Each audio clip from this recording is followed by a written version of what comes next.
All right, I'd like to welcome everyone inside North Hill Bowl for the 2019 NDBowlTV Masters. I'm Darren Cini flying solo once again here in the booth, and we have a 3-game total pin match to kick us off today. We'll show everyone our bracket quick. And this is what we have going on. On 1 and 2, Matt Smallen will take on Scott DeRosso. On 3 and 4, Randy Peterson against Dwayne Edwards. On 5 and 6, Josh Craig against Jonathan Kyle. Lanes 7 and 8, Jamie Craig against Mike Green.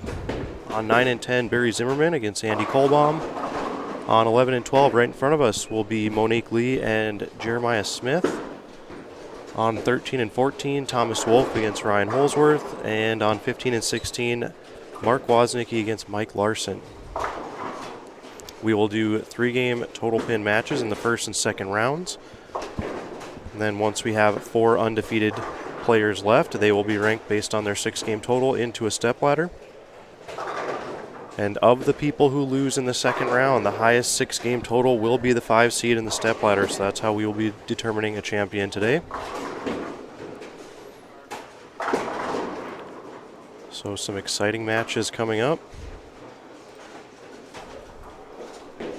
If you're joining us, please pop into the chat room and let us know where you're joining from. Please say hi. We are bowling on the 2019 USBC Masters pattern, a 1.6 to 1 ratio oil pattern, so extremely difficult. The score showed it yesterday, as nobody shot plus out of the 34 entrants. Our high qualifier was Matt Smallen at 24 under. All the way down to Scott DeRosso making the cut at about 182 under, so extremely difficult conditions. We'll see how the players attack this pattern today, how they break them down, since they'll have 3 games on their starting pair here. The second round will be on the burn.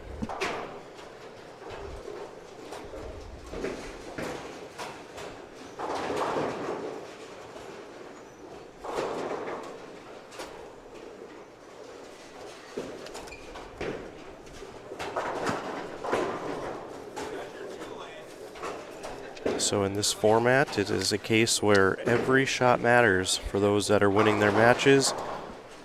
You're not going to want to go try new things and kind of waste frames. Every pin's going to matter in your seeding as far as the stepladder finals go.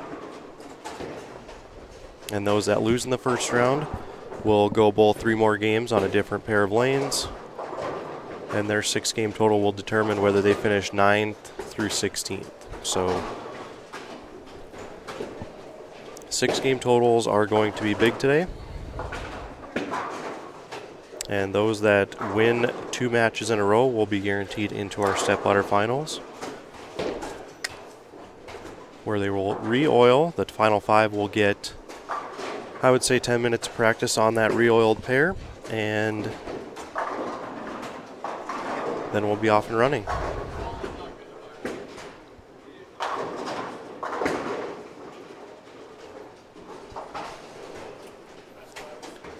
We are currently in the warm-up of our first round here. We should be underway shortly. If you could, please hit that subscribe button on your YouTube player. So we will march towards 1,000 subscribers this season. That is our goal.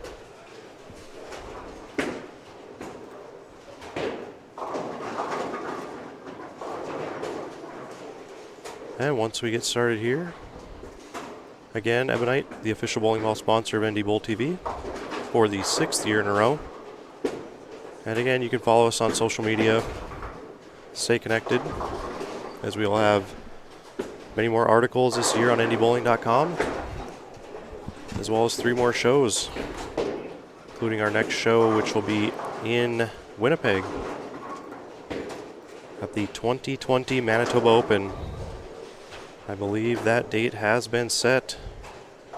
Let's check the calendar for sure. That'll go live on January 12th for the stepladder finals of the Manitoba Open. We will be there at Chateau Lanes.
How's everyone doing today on their Sunday morning?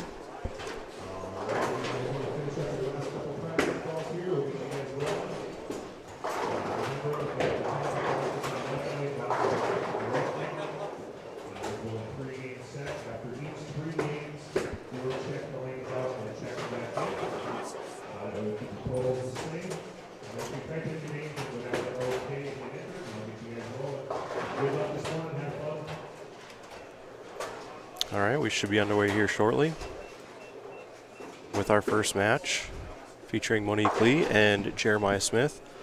Jeremiah did bowl in the USBC Masters back in March, April sometime, so he is familiar with this pattern, but I'm pretty sure it didn't break down the same.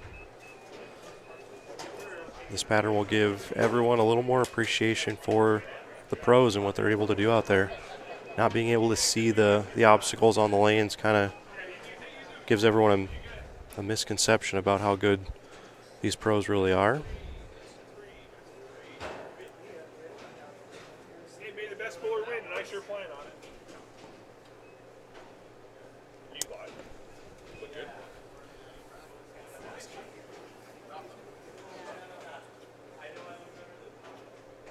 Did you share the link on your baseball? Times are tough, oil's a bus.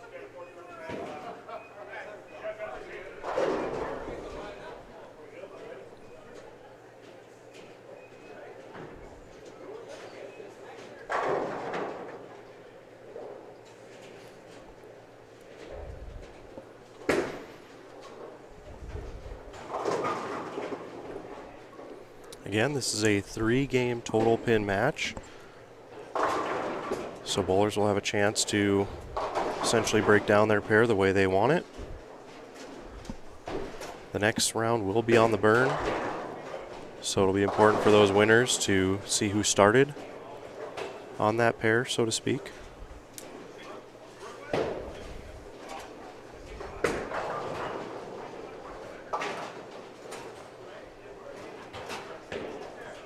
Again, we're going to see quite a few lower scores. 180s and 190s are good. Spares will be important, as those who were essentially on top of their spares yesterday kind of kept themselves out of trouble, were successful.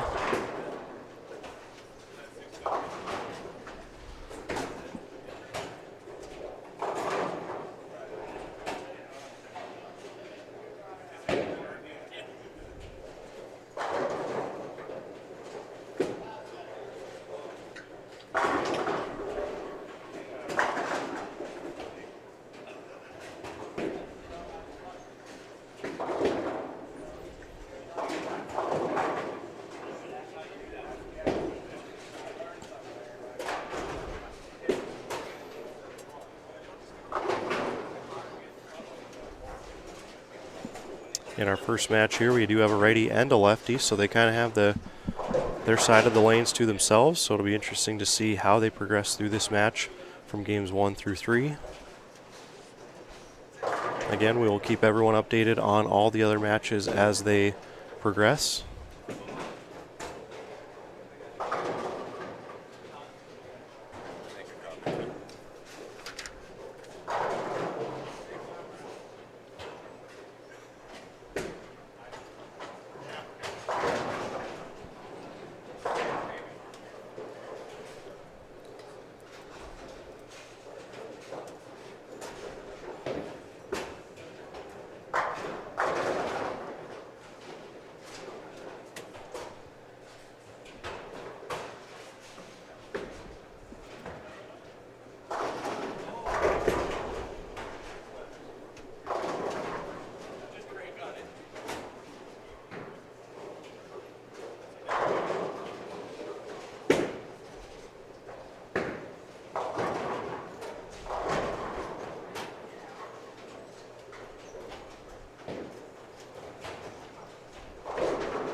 And that shot right there will show you exactly what this pattern's all about. There is an out of bounds on the outer parts of the lane.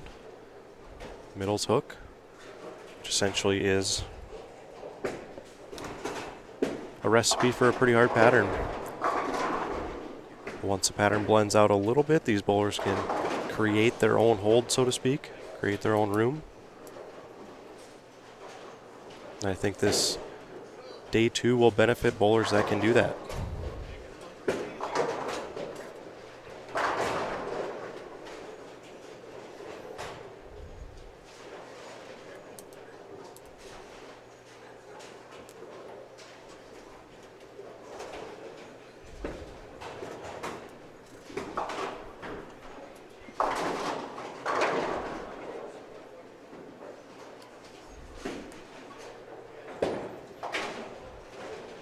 Again, the winner today will receive a paid entry to the 2020 USBC Masters or the 2020 USBC Senior Masters. Depending on who the winner is, they can elect to choose one or the other.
For those of you just joining us, we got started a little earlier this morning. Everyone showed up and wanted to get going, so we are in the 4th frame of our first game. 3-game total pins. Once we get a chance, we'll show you the bracket. The bracket will essentially result in 4 undefeated players, and those 4 undefeated players we ranked based on their 6-game total, and that'll determine the 1, the 2, the 3, and the 4 seed. There will be 4 losers in the second round, and the highest 6-game total will become the 5 seed in the playoffs, or the Stepladder final. So even if you lose in the second round, you still have a chance to win this tournament.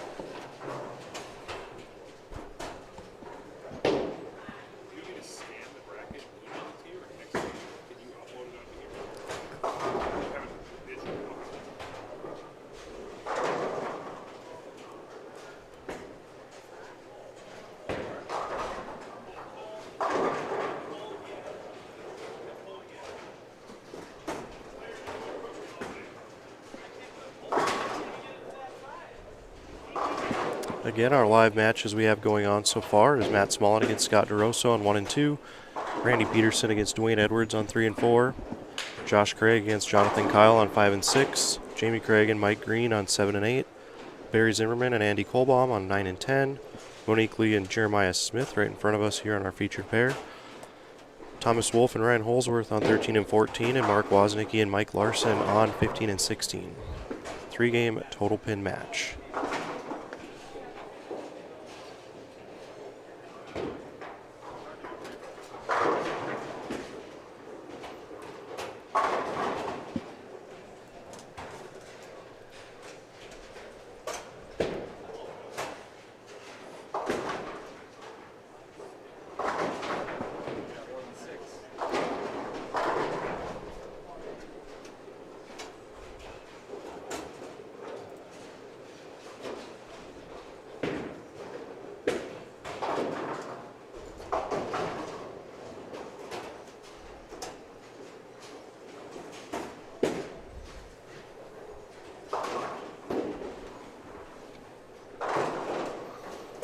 Again, we're bowling on the 2019 USBC Masters pattern. A 1.6 to 1 ratio oil pattern, which is extremely difficult. Our high qualifier yesterday was 24 under. So 180s, 190s will be good out here today. Anyone who shoots 200s, we're going to be sitting pretty good.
Big double there for Jeremiah early in this match. Doubles will be hard to come by today.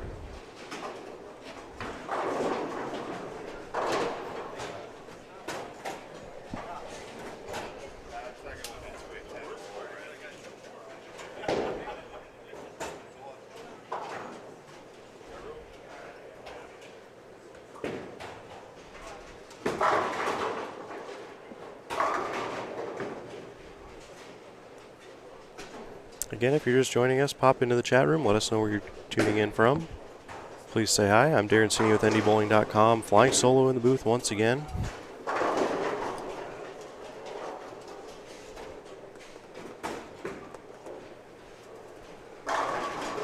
Let us know if you have any questions.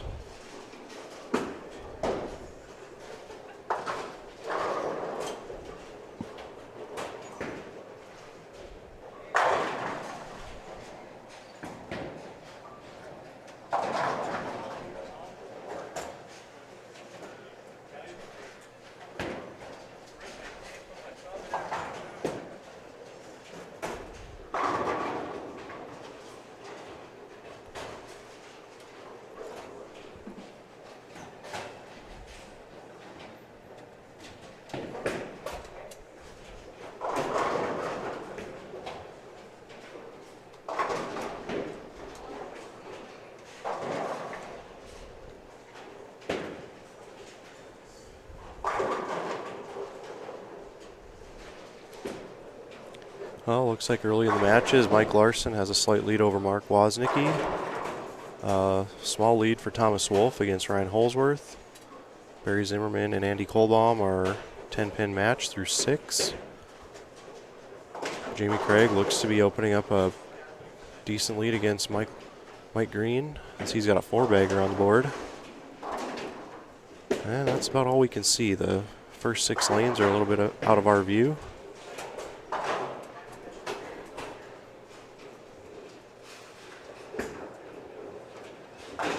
If you could, please share the live stream with everyone you know on social media. Let them know we are live. We'll be here for the duration of the event.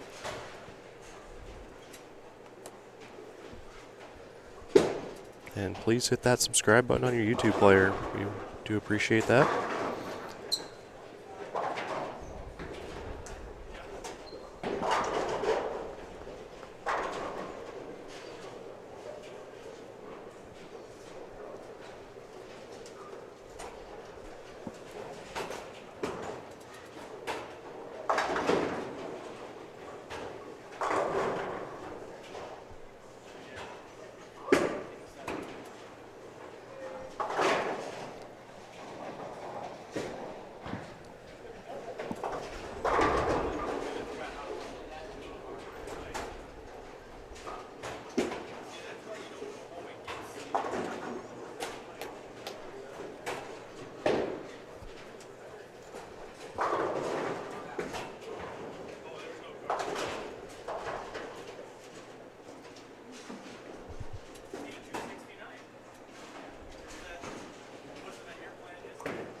In our second round, our featured pair will be the winner of the Matt Smallen Scott DeRosa match and the winner of Randy Peterson and Dwayne Edwards match. So that's who you will expect right in front of us in round 2.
Looks like the Matt Small and Scott DeRosa match is in game number 2 already. And that was the case last week. Matt Smallen is a pretty quick bowler, so I expect his matches to be done fairly quick.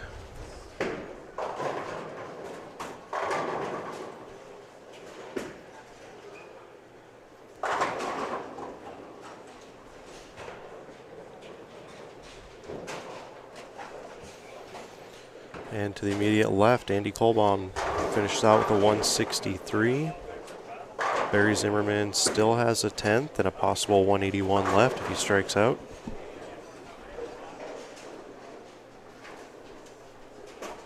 Looks like Jamie Craig is already in the 200s with the 10th frame to go.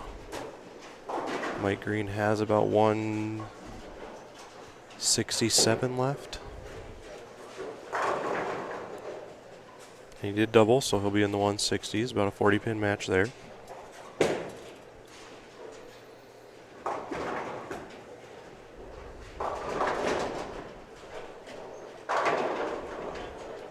And now Barry Zimmerman's going to have to pick that one up on lane 10 to take the lead after game 1.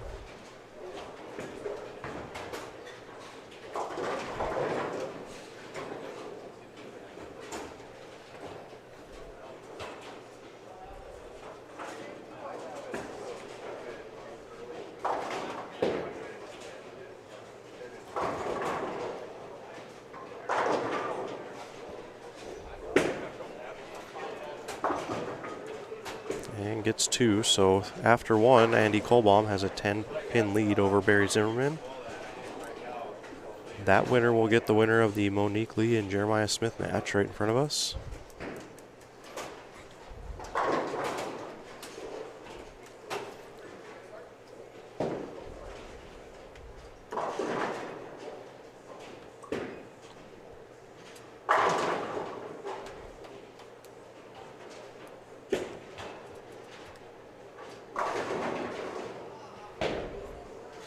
Jeremiah sends a messenger but goes in front of the 10-pin.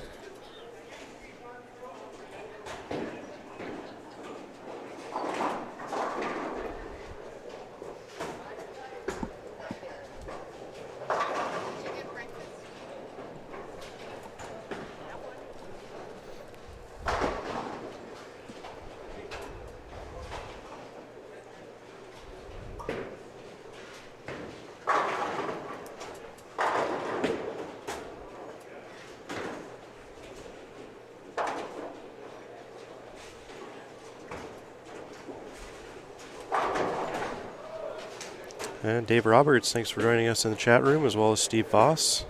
Yeah, the pattern's really tough. It's a 1.6 to 1 ratio oil pattern that they used at the Masters back in March. Very challenging oil pattern. There is out of bounds if you miss too far right, and if you miss left, it will hook. Yesterday, nobody shot plus. The high qualifier was 24 under. But like I've always said, if we're going to give away a spot to the USBC Masters, it's only fitting to conduct the tournament on a Masters pattern. So that's where we're at. Spares will be very important. And watching all the locals bowl on this pattern gives you a little more appreciation for the pros and what they're able to do.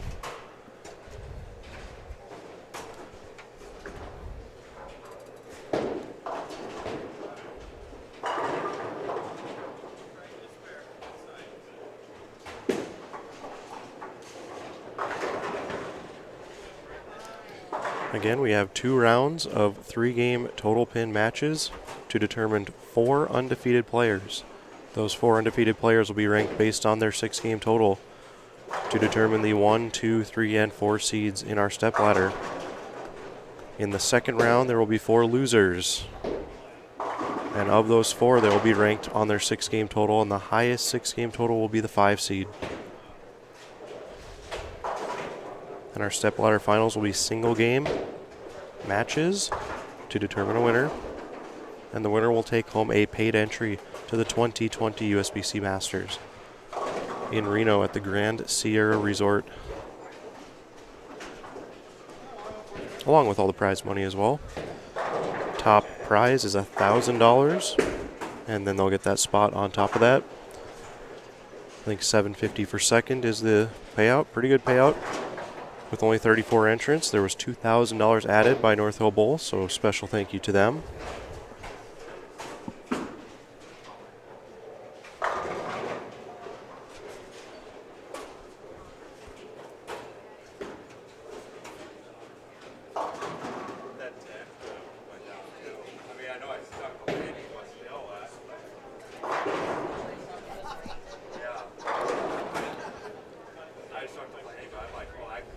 Mike Larson with about a 60-pin lead over Mark Woznicki after 1.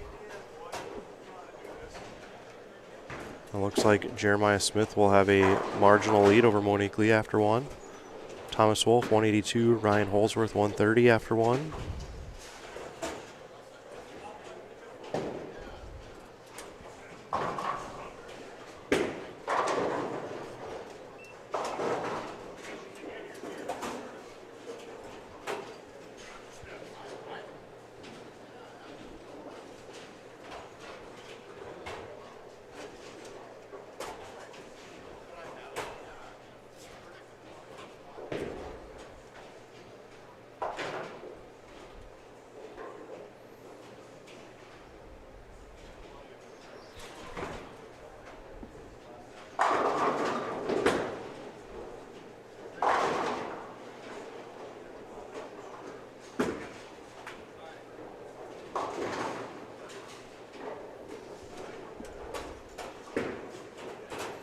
Okay, so 159, 169, Jeremiah Smith with the 10-pin lead early.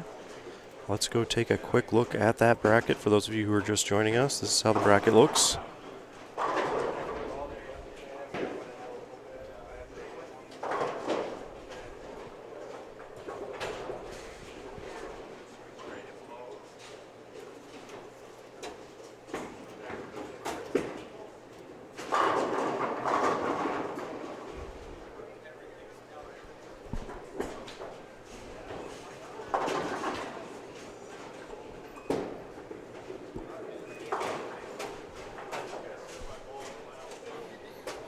We are now in game 2 of every match.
Hope everyone's having a wonderful Sunday morning.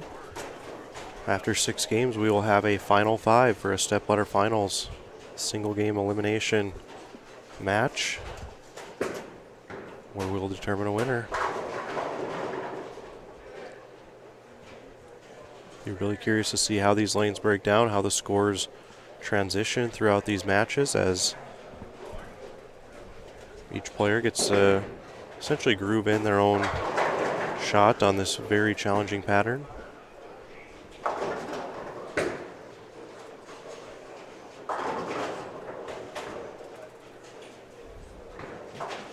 Round 2 will be conducted on the burn. So after these 3-game total pin matches, the players will rearrange based on winners and losers.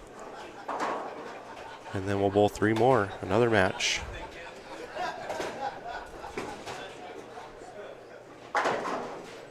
Very curious to see how the next round goes on the burn based on who started where.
Again, if you're just joining us, we are in Game 2 of the first round of our bracket, 3-game total pin match featuring Monique Lee and Jeremiah Smith. The winner will take on the winner of Barry Zimmerman and Andy Colomb in round 2.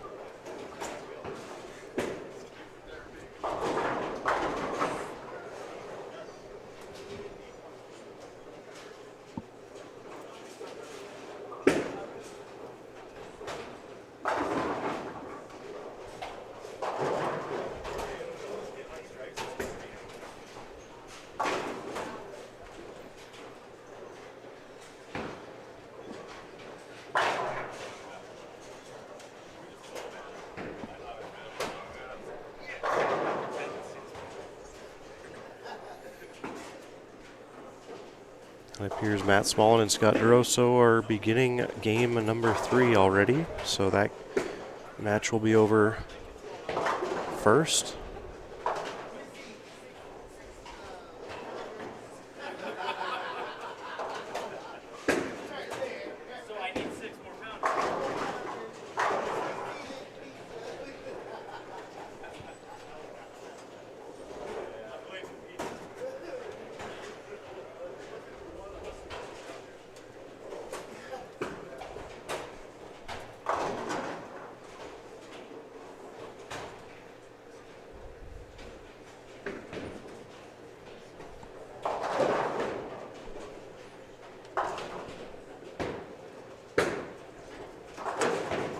Chris Massey, thank you for joining us in the chat room. And yes, each match is a 3-game total pin match.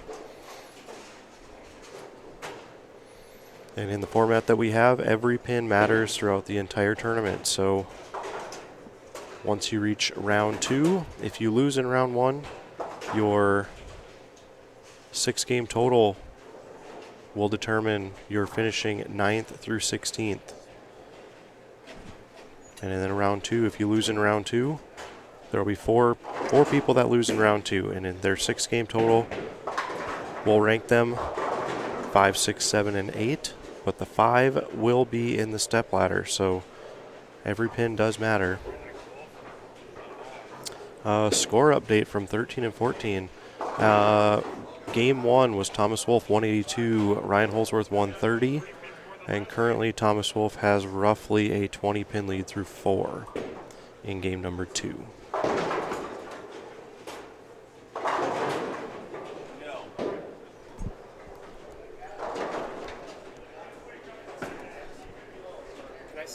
You're the tournament manager. Can I scuff between rounds?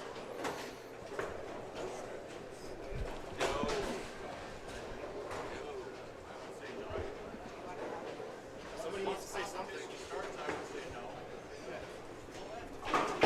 It's not a separate squad.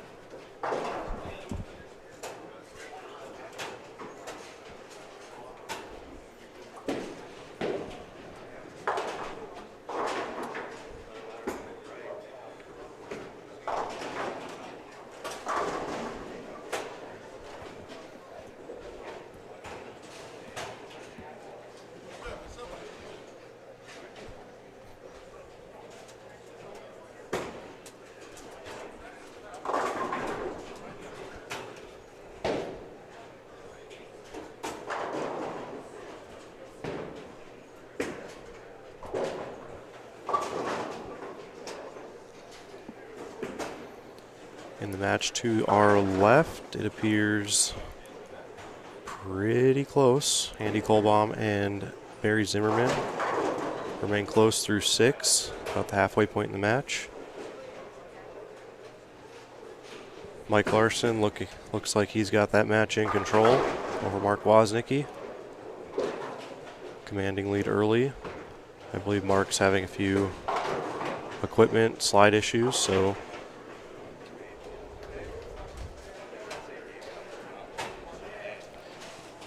the pattern is challenging enough. Having any fitting or sliding issues just kind of makes it a little worse.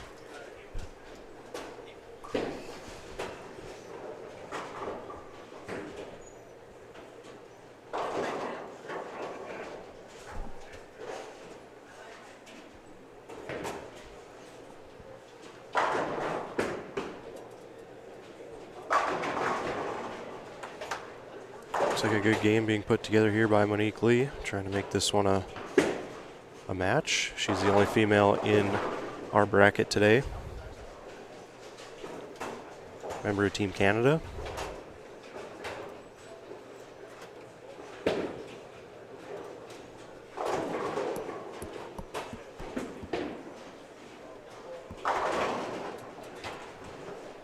Again, we're bowling on that 2019 USBC Masters pattern, a 1.6-to-1 ratio, 39-foot pattern.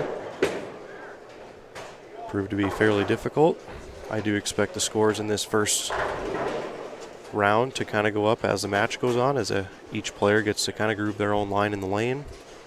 The burn squad, or the next round, should be pretty interesting to see where each player plays.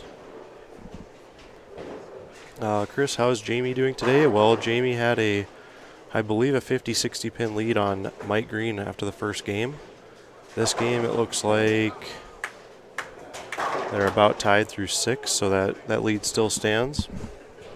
There's a potential Josh Craig, Jamie Craig matchup in the second round, but I can't quite see how that match is going between Jonathan Kyle and Josh Craig at the moment.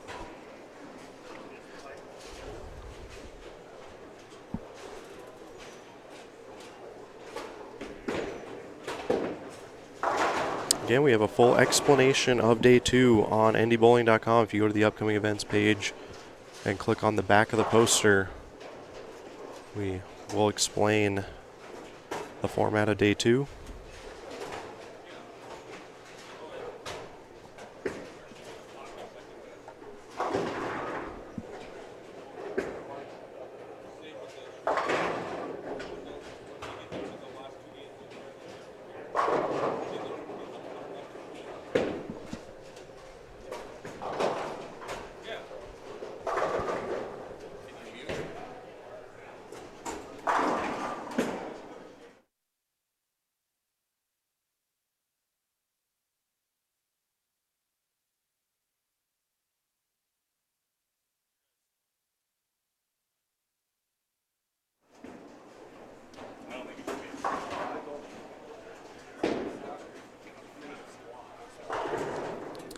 Ty Bauer, thank you for joining us in the chat room. Do appreciate you watching.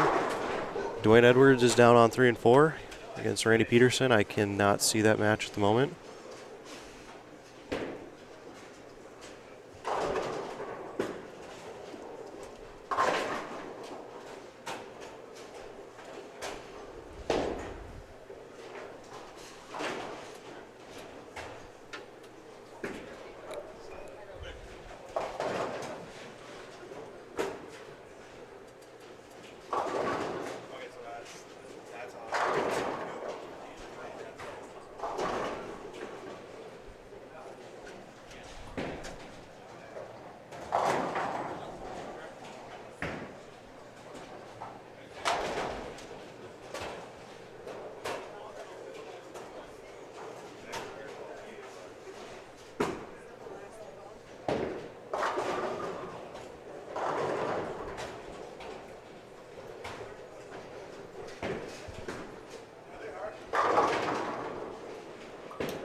Well, Monique Lee takes advantage of the lucky strike there in the 7th with a good shot in the 8th.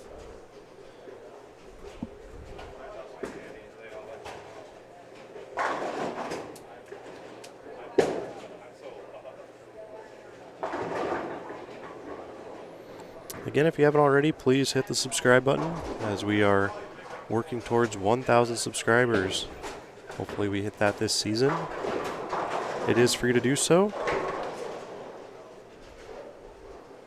There is a bell icon where you can turn on notifications to be notified when we go live. Our next show will be January 12th, live from Chateau Lanes in Winnipeg, Manitoba for the Manitoba Open. I always enjoy traveling up north, despite it being extremely cold each time.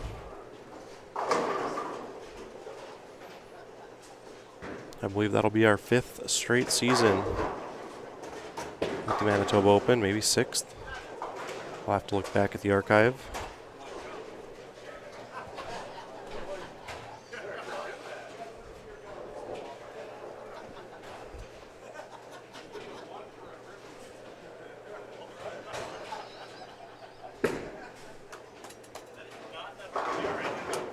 And Jeremiah Smith answers with a double of his own.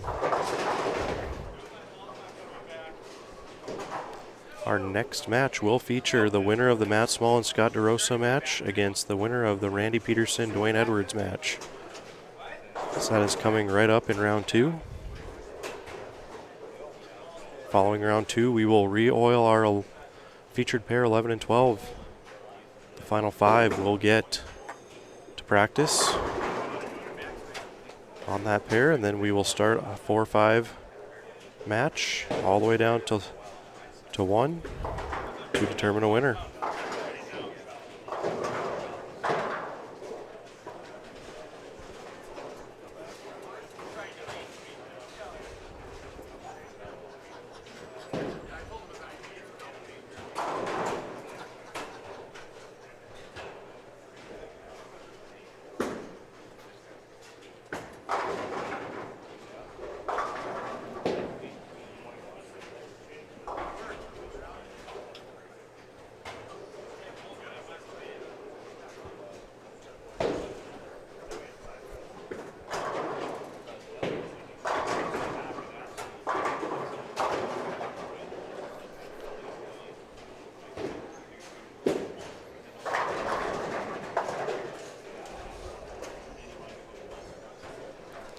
And our match immediately to the left, Barry Zimmerman finishes out game 2 with a 179.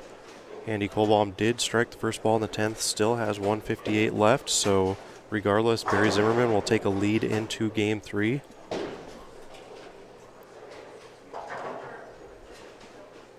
Looks like a good 220 from Monique Lee right in front of us here, as she will take a lead into game 3.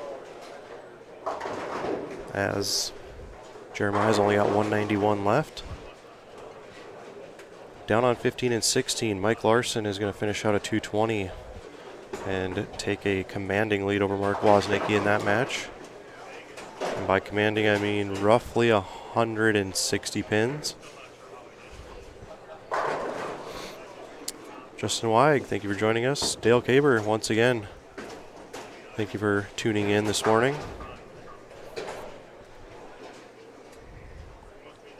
Live coverage of the 2019 NDBowlTV Masters here at North Hill Bowl in Minot.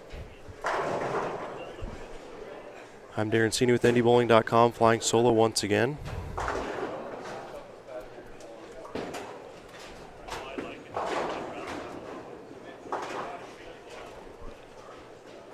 It looks like Jeremiah Smith will have roughly the 160 left, so the 222 from Monique Lee is pretty strong on this pattern.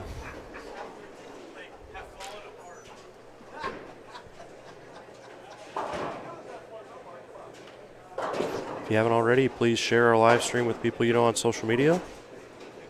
We will be live for the rest of the event.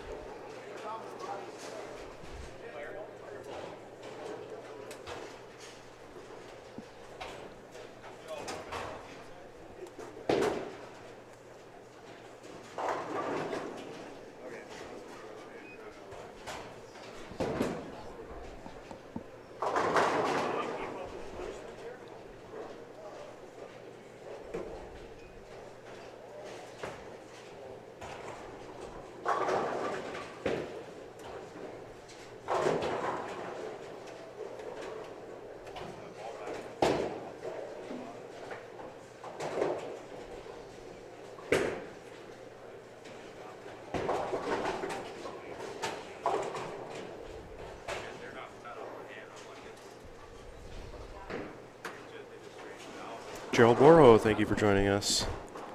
Appreciate you tuning in.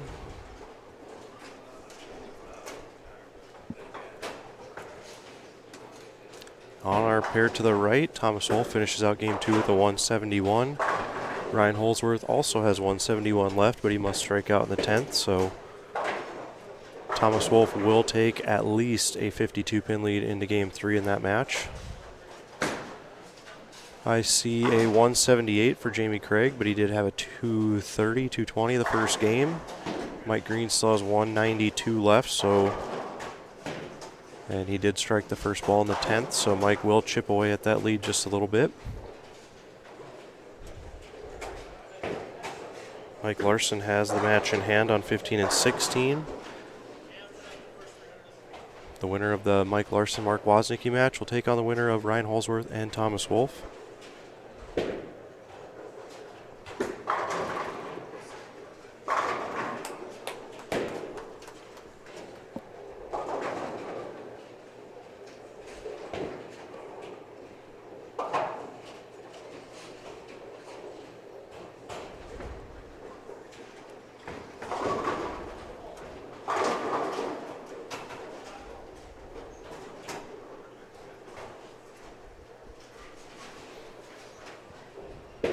Looks like Mike Larson has 407 after 2, which is an extremely good score at this point. That should put him in really good shape going forward in round 2.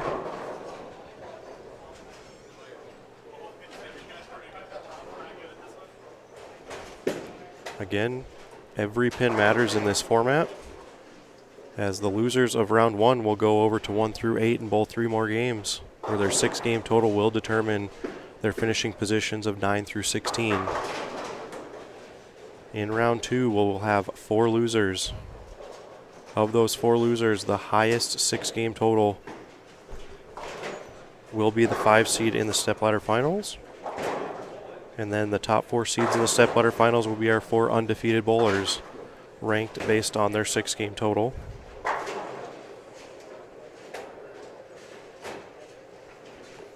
So in the Matt Smallen Scott DeRosso match, Matt Smallen is 189-204 the first two games. Scott DeRosso 159-176. So a decent lead for Matt Smallen in that one.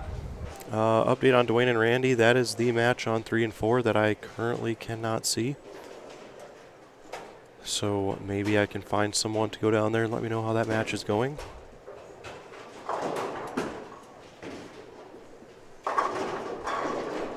I can't quite see 3, 4, 5, and 6, those two matches.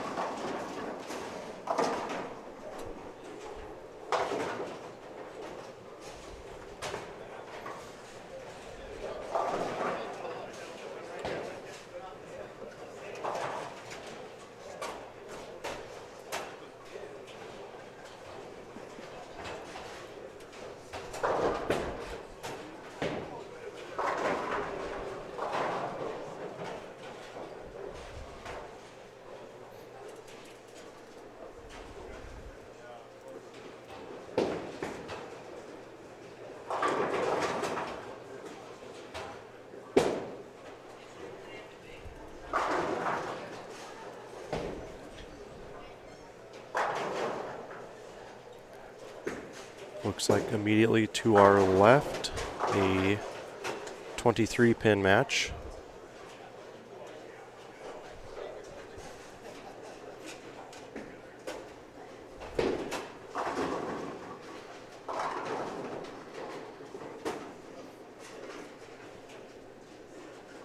And we do have a final of Matt Smallen 554, Scott DeRosso 551 on 1 and 2.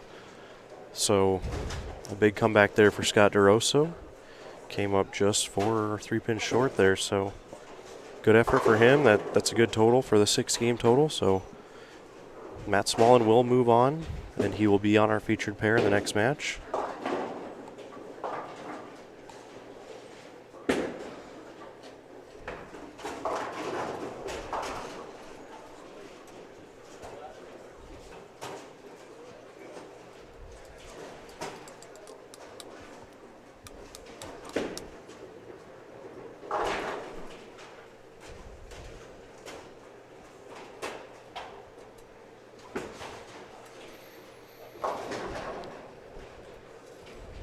Thomas Wolf enters the final game with a 63-pin lead in that match.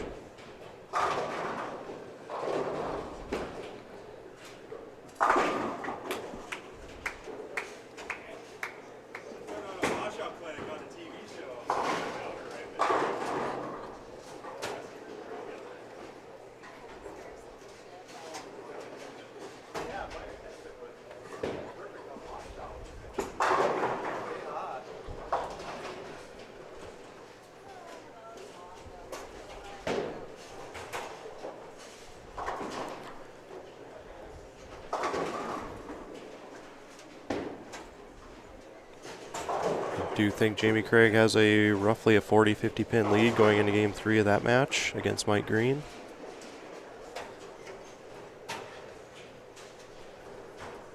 The Josh Craig, Jonathan Kyle match will be the next one done. Again, I can't see the scores on that one, but we should get an update shortly.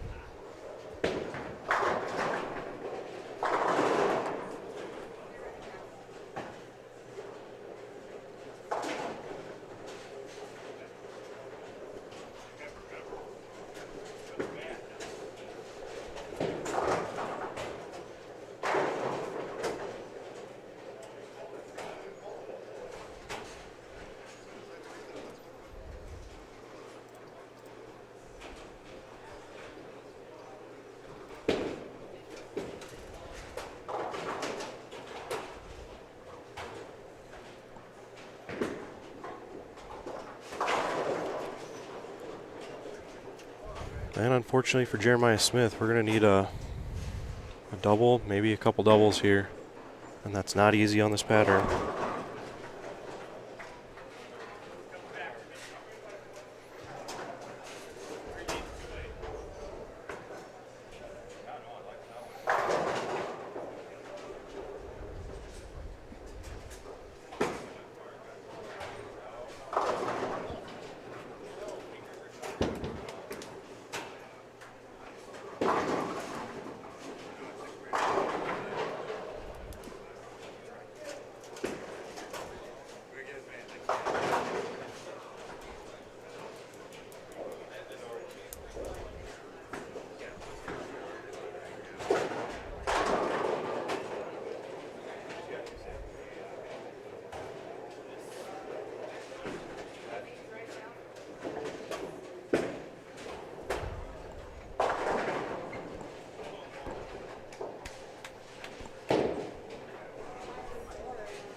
With the 3, 4, 5, 6 finish, can you give me those scores?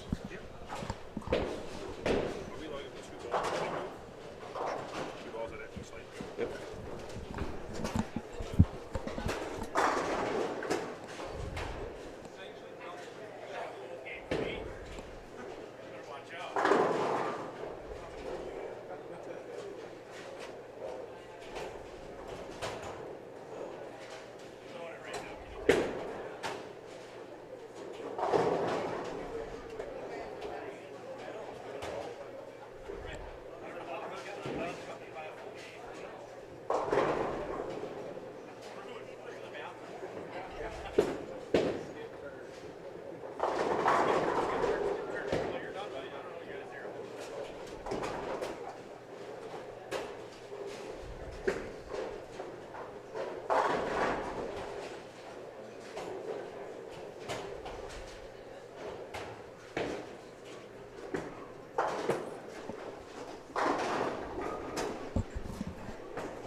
Looks like Mike Larson will indeed move on as he entered this match with roughly 160 pin lead over Mark Woznicki, so that one is pretty much over.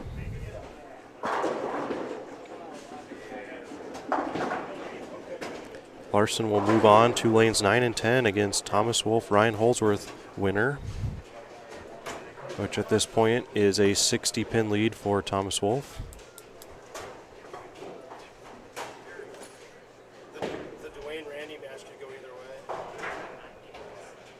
And you heard it there first. Dwayne and Randy still pretty close. As I see, they are entering the 10th. And that winner will get Matt Smallen on our featured pair.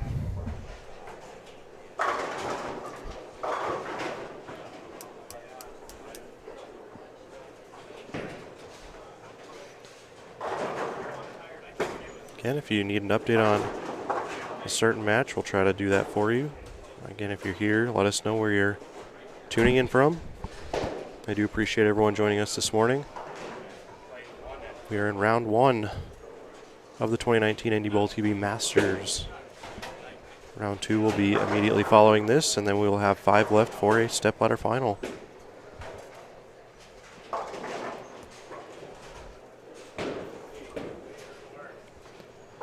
Mike Larson is taking 407 into game 3, so a decent game 3 here will put him in really good shape to claim a higher seed on the stepladder final should he win the next match. But with his high pin total, he will have a good chance of being that 5 seed with that high 6 game total, even if he were to lose in round 2. It is important to get as many pins as you can, regardless if you've already won the match or not.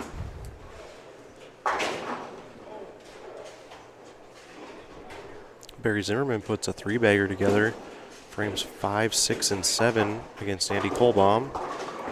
He enters that match, game 3, with a 23-pin lead, so extending that lead a little bit.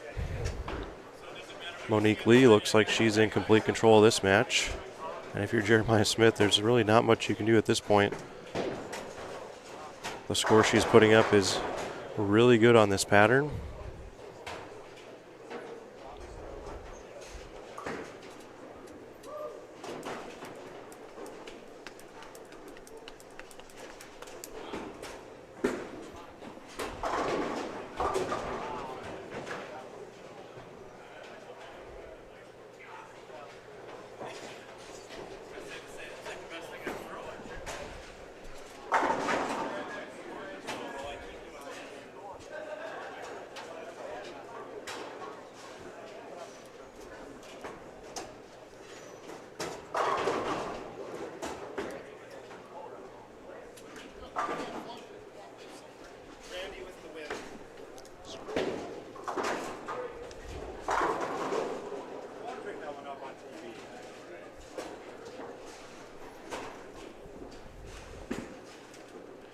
And we do have finals. Randy Peterson, 522. Dwayne Edwards, 486. So Randy Peterson will take on Matt Smallen here in our featured pair in round 2. Josh Craig, 507. Jonathan Kyle, 519. So Jonathan Kyle will move on.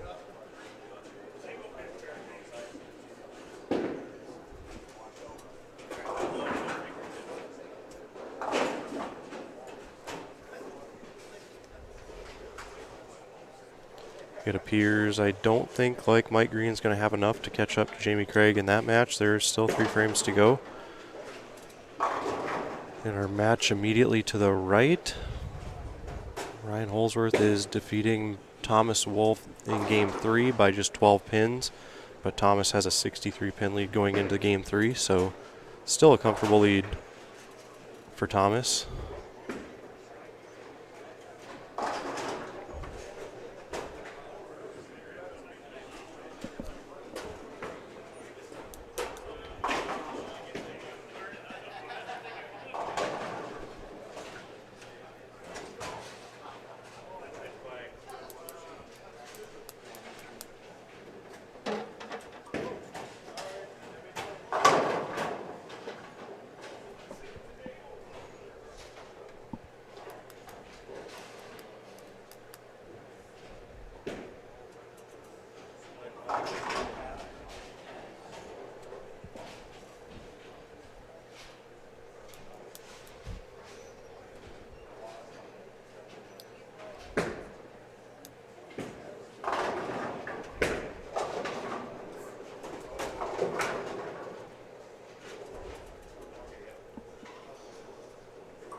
And now Andy Colomb answers with a 3-bagger of his own in 6, 7, and 8, so that match is still in the air.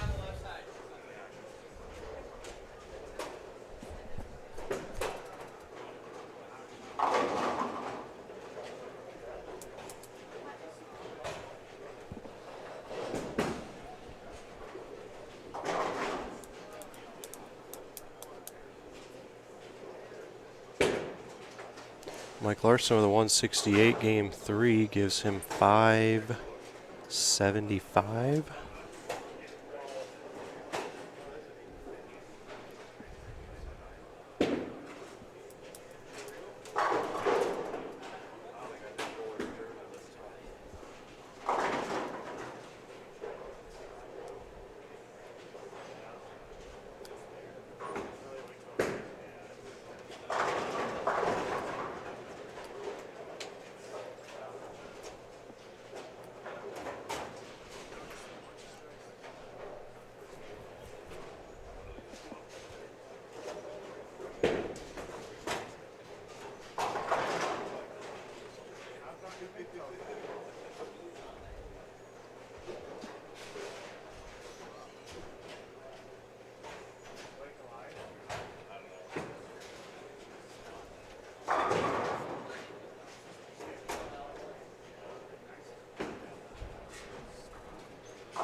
Well, Barry Zimmerman can strike out in the 10th for a possible 209 and 541. Andy Colbomb's stepping up in the 10th right now on a 4-bagger. He's got 230 left. So Andy Colomb can come up here and throw 3 strikes and shut out Barry Zimmerman by 2.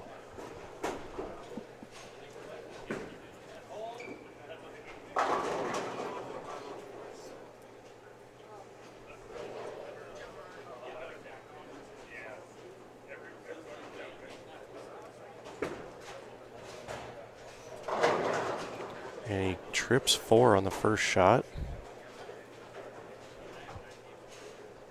So Andy Colomb can shoot 233, which will give him 542. And Barry can only get to 541. So Andy does need them all to shut out Barry. So Really close match immediately to the left. Looks like Monique Lee will move on in front of us here.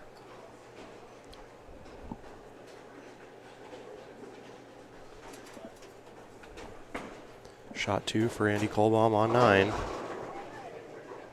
think he got it. So one more strike and he shuts out Barry Zimmerman. With an impressive 6-bagger at this point, it could be a 7-bagger here in a minute.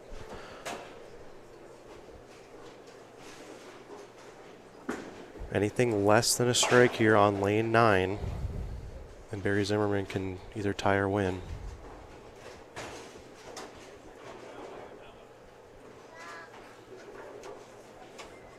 Andy Colomb to shut out Barry Zimmerman on lane 9. He got the strike, so Andy Colomb will move on with a 542.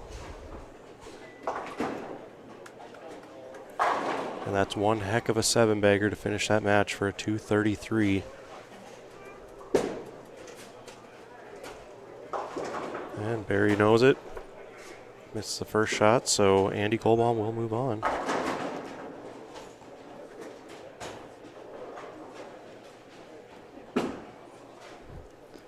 And it'll be Andy Colomb against Monique Lee in round 2.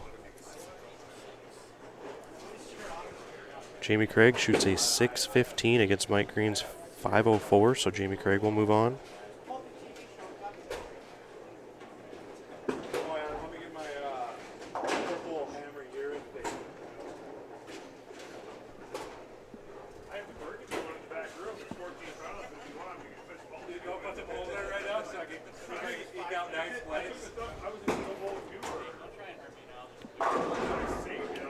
.493 for Jeremiah Smith right in front of us. Monique Lee will shoot in the 600s, so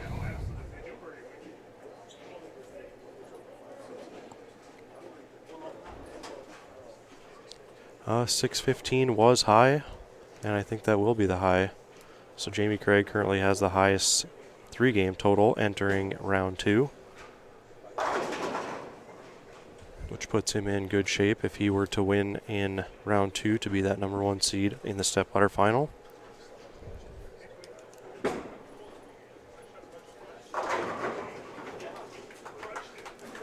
Monique Lee finishes out with a 6.01, which would put her in second. 5.15 for Barry Zimmerman.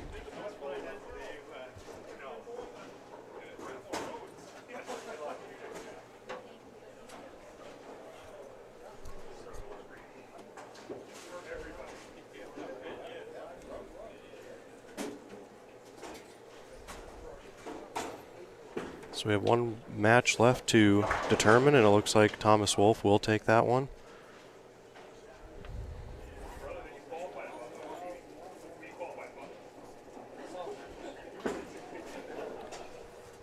So that'll finish up our second round here, which will feature Matt Smallen against Randy Peterson, Jonathan Kyle against Jamie Craig, Andy Colomb against Monique Lee, and Thomas Wolf against Mike Larson. We'll show you the bracket. I don't have it filled out on the digital copy here, but everyone at home can kind of figure out who the winners were there. Matt Smallen defeated Scott DeRosso 554 to 551. Randy Peterson defeated Dwayne Edwards 522 to 486. Jonathan Kyle defeated Josh Craig 519 to 507. Jamie Craig defeated Mike Green 615 to 504. Andy Colomb over Barry Zimmerman 542 to 515. Monique Lee over Jeremiah Smith 601 to 493. This match right here, Thomas Wolf defeats Ryan Holsworth 523 to 462. And then Mike Larson defeated Mark Woznicki 575 to 403. So that'll set up our round 2.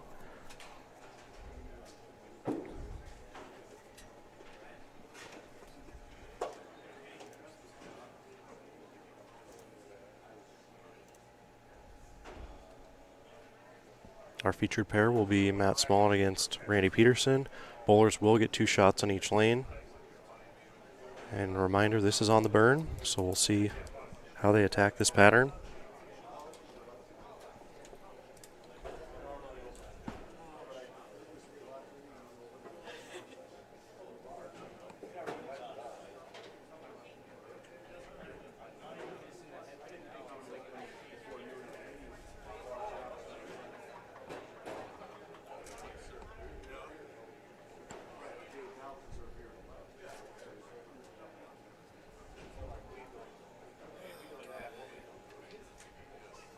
So relaxed this one. Not even close. Not even.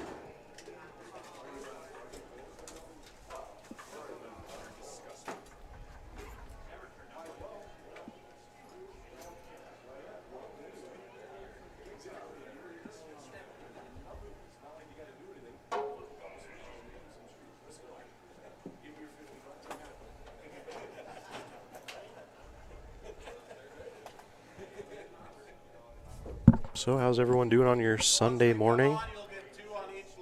Well, you heard it there first. Everyone will get 2 on each lane. Lanes will be on shortly, and we'll be underway in our second round.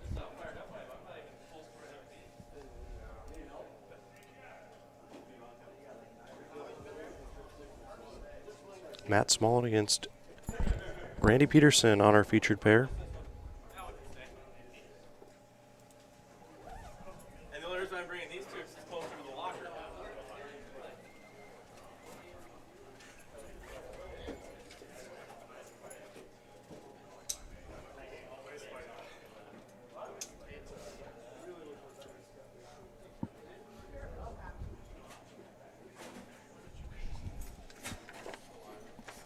So out of our winners, let's rank them based on, looks like Jamie Craig has a 615, Monique Lee with a 601, Matt Smallen or Mike Larson with a 575, Matt Smallen 554, Andy Colomb 542, Thomas Wolf 523, Randy Peterson 522, and Jonathan Kyle 519. So that's where we sit as far as the 8 bowlers that advanced.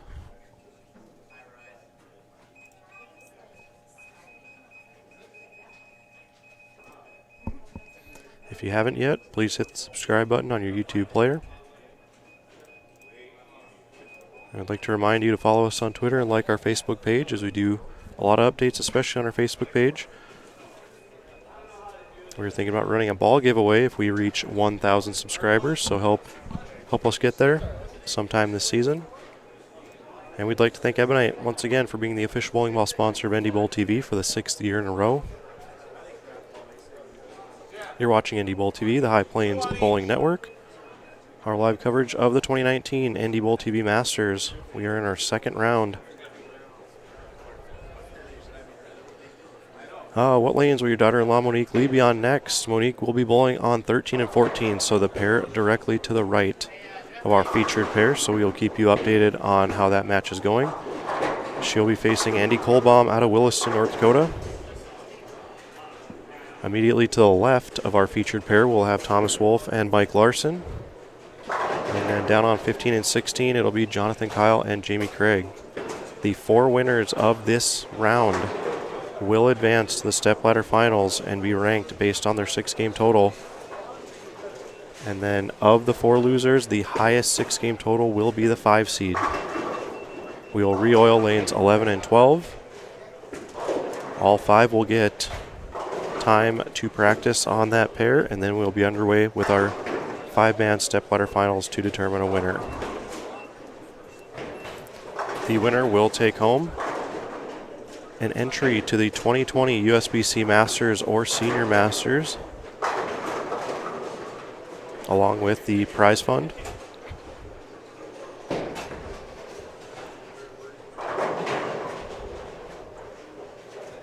And Kevin, we do appreciate you tuning in.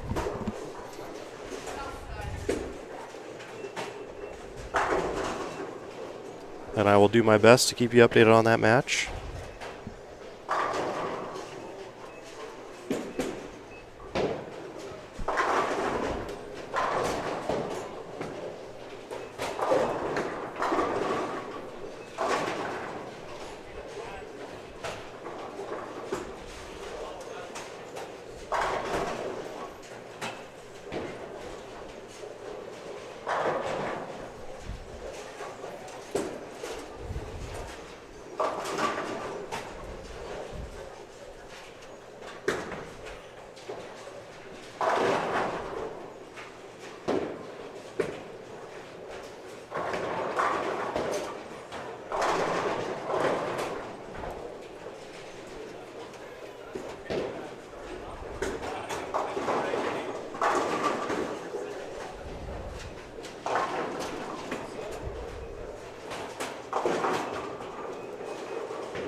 Jen Smallen, thank you for joining us today.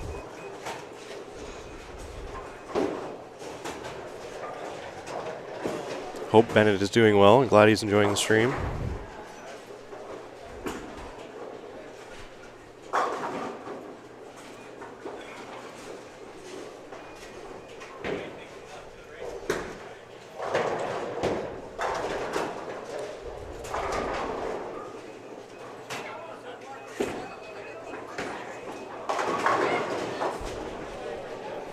And again, these bowlers are moving now on to a burn pair. So they'll be bowling on top of the previous match, which on our featured pair did include a lefty, so not much for traffic on the right side. Just 3 games.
And we're underway. Let's get our scores up on the board for you.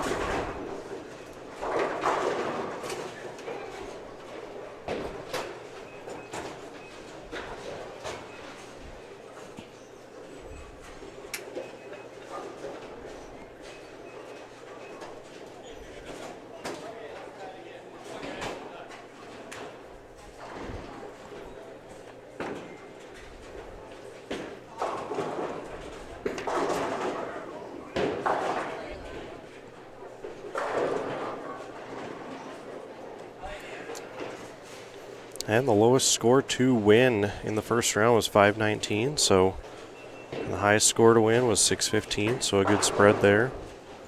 A few pretty close matches.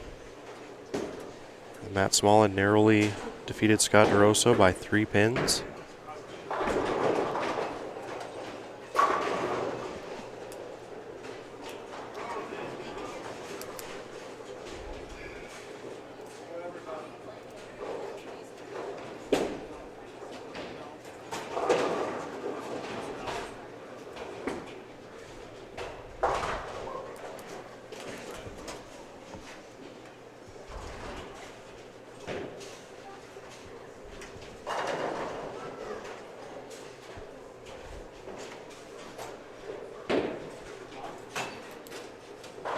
And our first matches took about an hour and a half, so I do believe our Stepladder final will start right around noon, as they will have to come out here and re-oil. They will likely burn lanes 9 and 10 to get a true shot on 11 and 12.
Andy Colomb starting off where you left the last match. He's got a 3-bagger to start this game.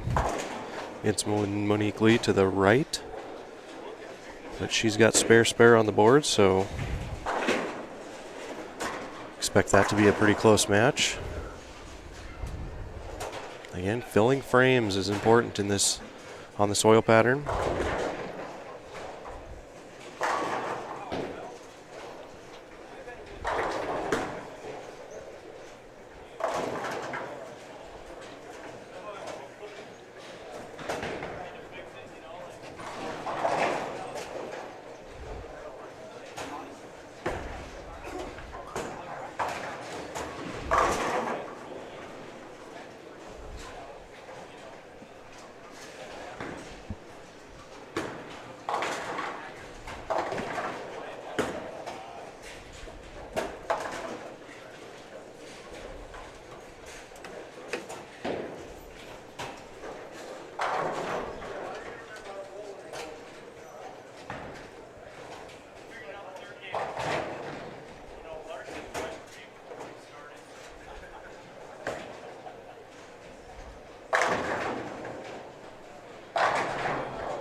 Is the oil pattern playing any different from yesterday?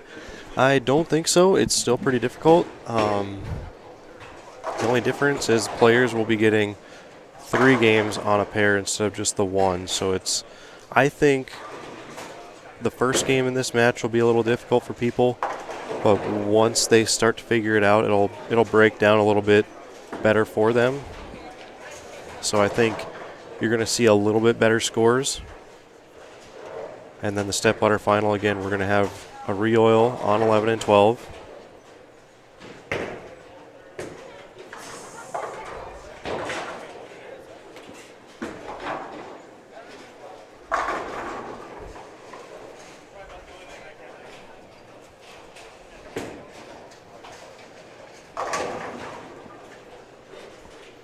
We had 2 people shoot plus in the first match, so that I guess kind of shows how players were able to kind of carve their own lines into these lanes, especially when they had the 15-minute practice round. But now in round 2, they're on the burns, so they're basically bowling over top of the first match. So I think this first game will be a little difficult for them, but most seem to be settling in so far. Randy Peterson in frame 6. That's how easy it is to send one a little wide into the oil.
We are in game 1 of a 3-game total pin match here in round 2. The winner in this match will advance to the stepladder finals. We will have 4 winners in this round that will be undefeated and advance to the stepladder finals.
Hey, you'll see in our matches that spares will be extremely important.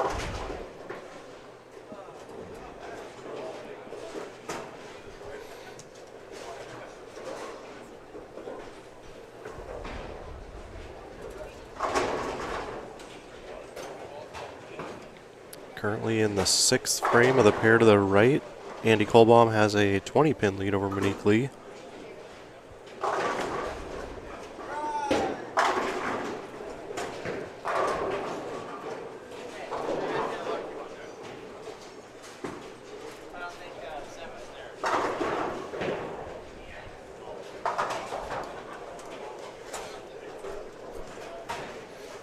In the pair to the left, a 37-pin lead for Thomas Wolf over Mike Larson. They're in the 7th frame.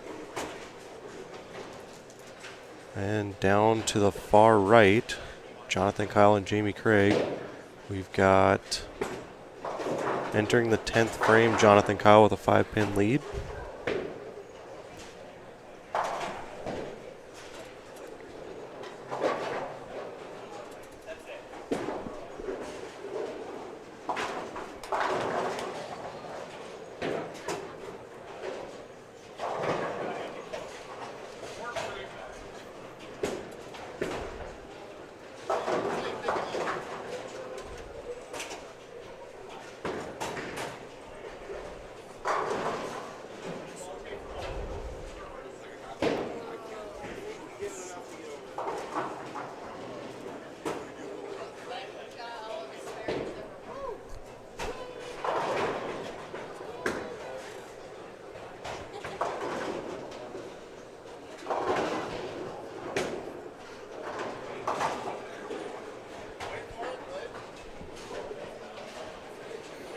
And Jonathan Kyle opens up the 10th to finish at 175. Jamie Craig still has 197 left, so he can take advantage of that in the 10th frame.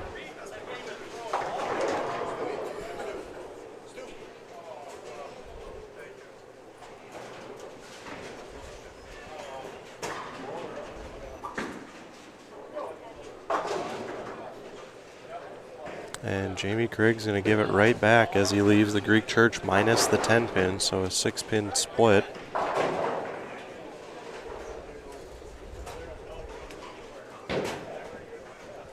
Randy Peterson can take an early lead in this match on our featured pair. Jamie gets one off the split, and it is Jonathan Kyle 175, Jamie Craig 161, so an early 14-pin lead for John.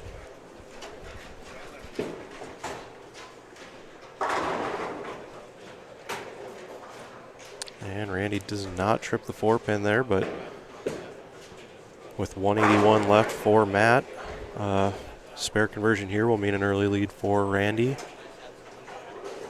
Thomas Wolf has a potential 195 left.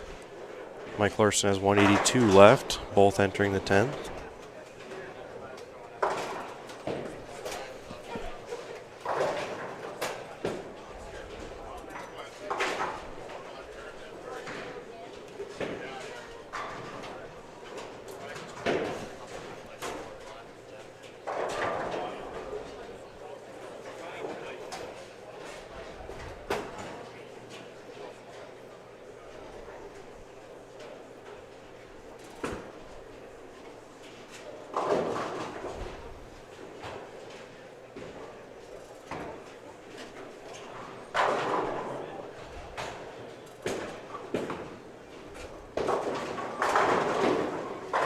Alright, so that'll make it a 187 for Randy Peterson. So he will have at least a 6-pin lead going into game 2.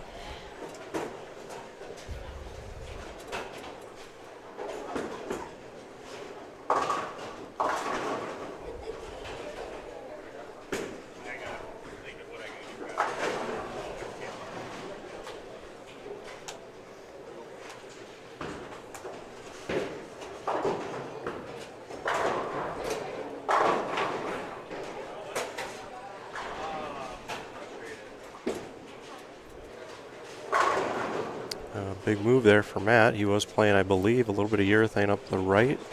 Moves towards the middle of the lane with a reactive ball. That's a good look there. So once again, these are 3-pin or 3-game total pin matches. So just being behind a little bit after the first game, it's okay.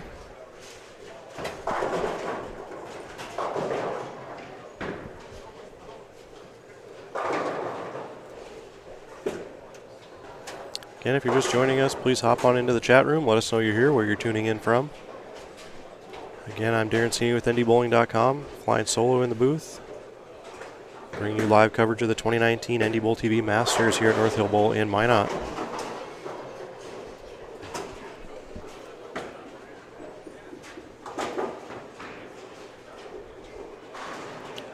And that will conclude game 1 on our featured pair, a 17-pin lead for Randy Peterson.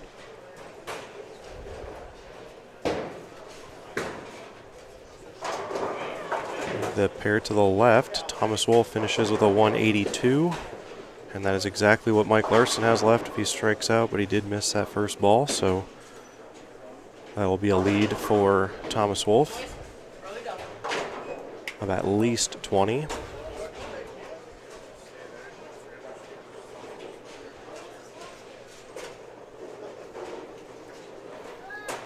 Our next show will be January 12th.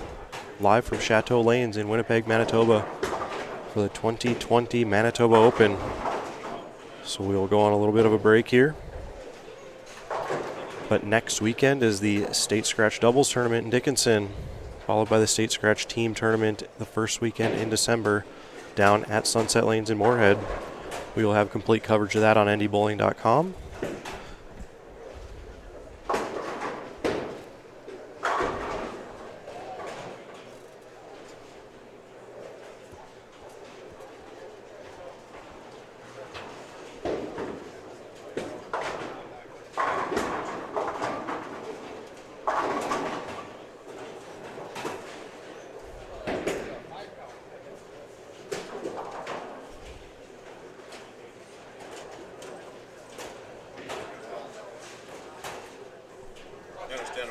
like if they win over there, they're guaranteed to be tagged.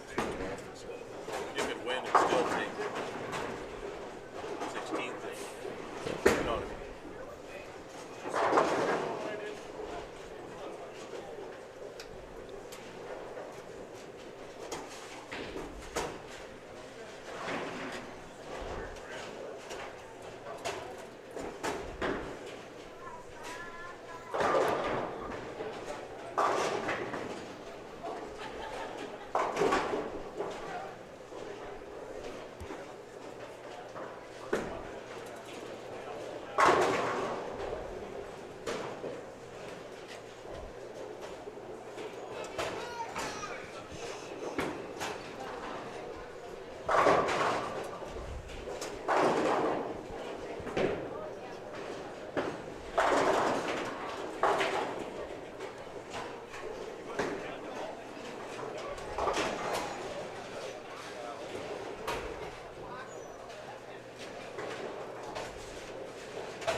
And a final here to the pair to the right. Andy Colomb 212, Monique Lee 171.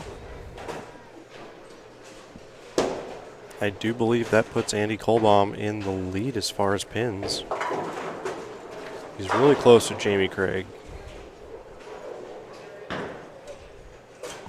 as Andy shot the only 200 game out of our final 8.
Justin Weig is it you or is Matt Smallen really throwing smoke? Well, he's throwing it pretty hard.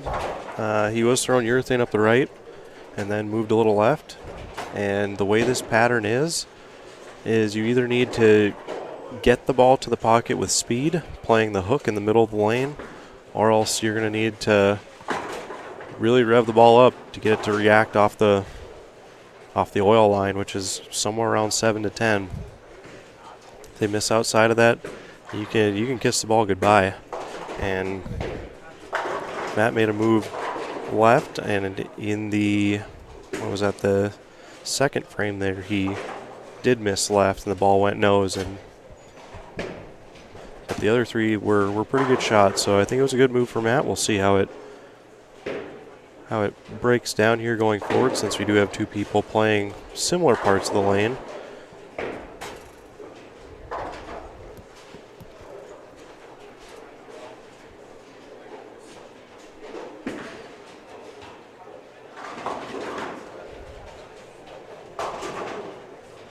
And that's the problem right there on that shot for Randy is he got the ball to that spot that just never really picked up for him. And as a result, leaves a split. So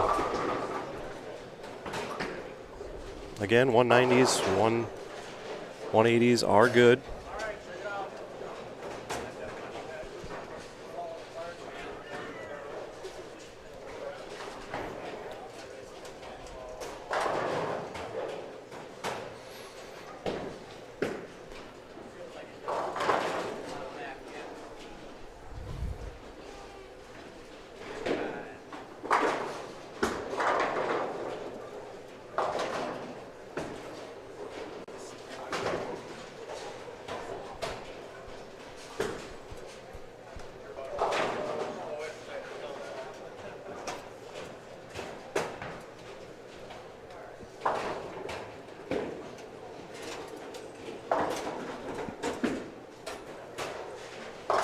And there's that one a little bit inside, but that just shows how much you got to be so precise on this pattern. A 1.6 to 1 ratio oil pattern, 39 feet. You got about two boards to work with down lane.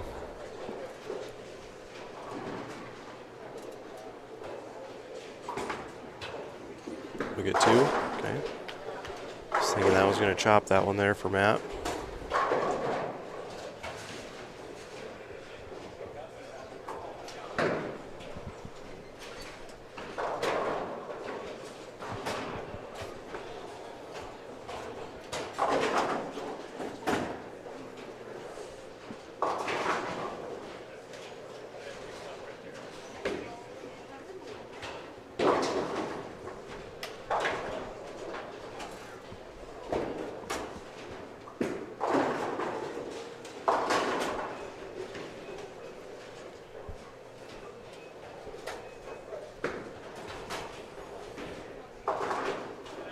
And as bowlers, it's easy to get comfortable on our league shots where a shot like that from Matt would have held. Throw it wide, it hooks back. On a pattern like this, generally the opposite's going to happen. You miss right, it's going to stay out there. You miss in, it's going to hook right through the nose. Matt fortunate there to get the spare out.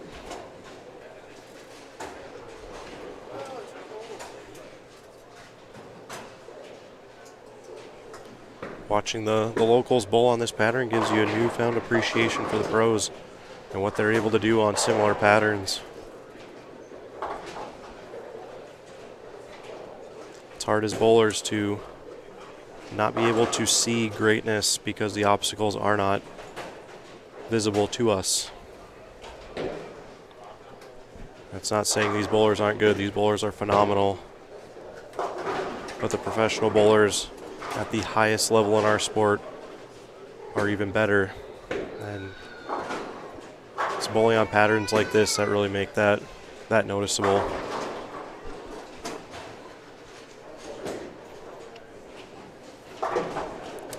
And for those of you interested in next year's dates, we have talked with North Hill Bowl, and the 24th and 25th of October will be the 2020 NDBowlTV Masters.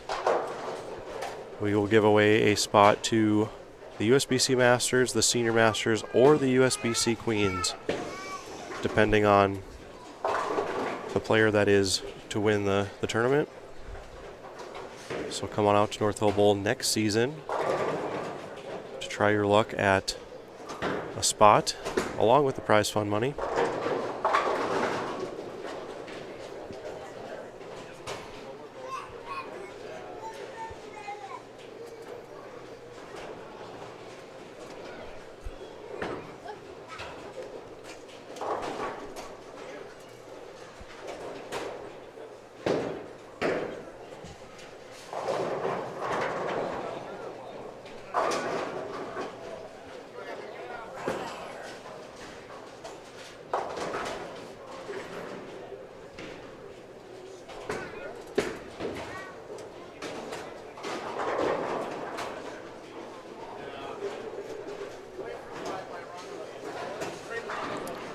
Update on 9 and 10. Through 5 frames, Mike Larson has a 13-pin lead. But entering the game, Thomas Wolf had a 25-pin lead. So that match is getting a little bit closer.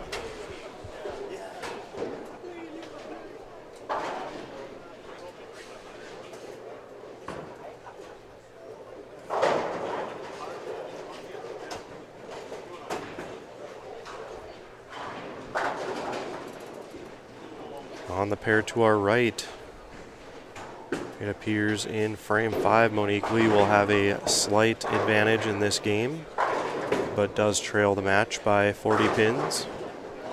On 15 and 16, Jamie Craig will have 185 if he spares and strikes here in the 10th. Jonathan Kyle can strike out for 153, so Jamie Craig will have a lead going into game 3 in that one.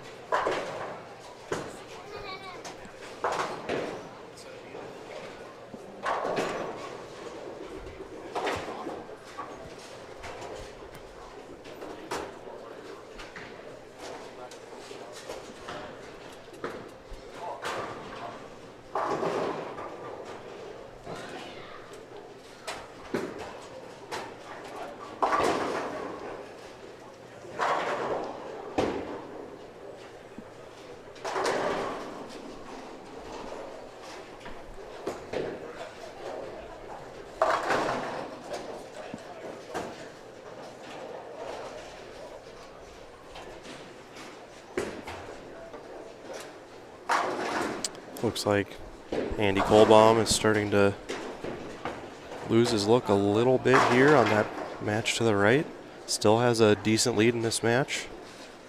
You're starting to see bowlers walk back to their bags, bring out different equipment, as that transition is definitely starting to kick in between the two matches, as we are in game number 5, game 2 in our current match.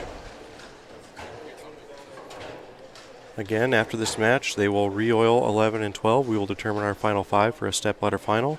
Each match will be single game until we determine a winner.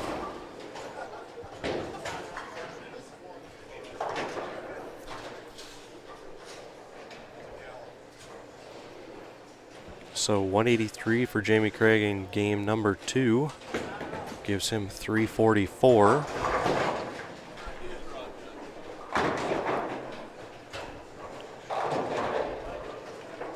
So Jonathan Kyle can strike out and keep this game within 20, or the match within 20.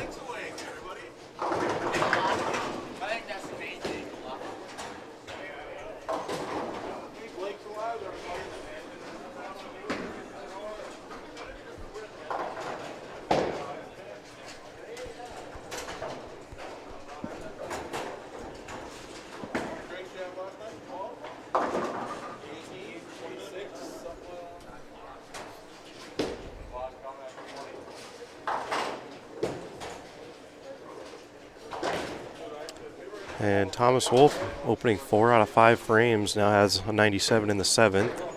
Larson could have 122 in the 7th with a strike here in the 8th, so that match is about tied up. Jonathan Kyle does spare the first ball in the 10th. The strike will give him 143.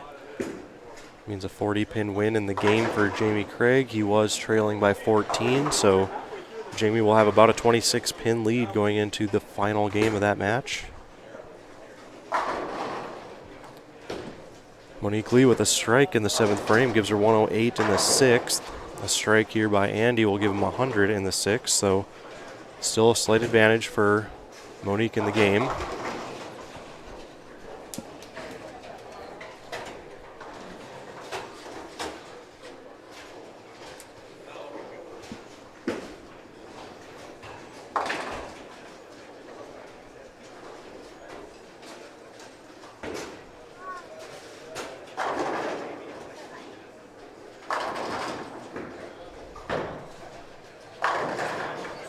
And in our match right in front of us, Randy Peterson goes into game 2 with a 17-pin lead. Still searching for something.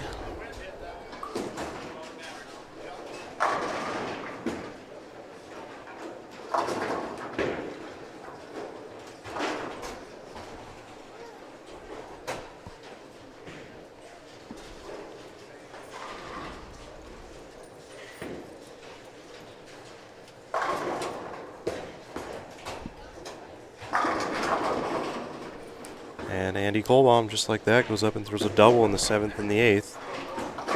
See if Monique Lee can answer, as she will stand up in the 8th with a strike working the 7th. Jamie Craig and Jonathan Kyle are underway in game 3. All 3 of the other matches are in the 9th and 10th at the moment.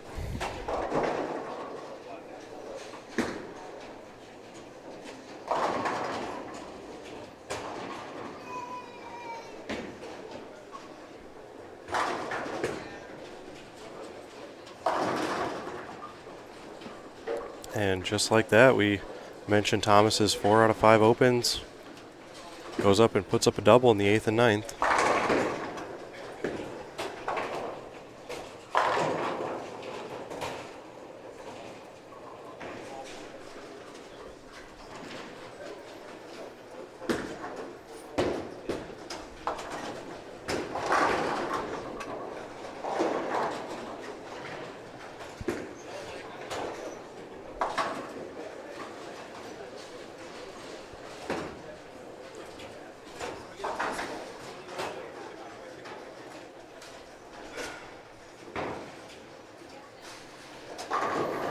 So Matt Smallen has 179 available. Randy Peterson still 154, so could possibly keep this game close. 144, excuse me.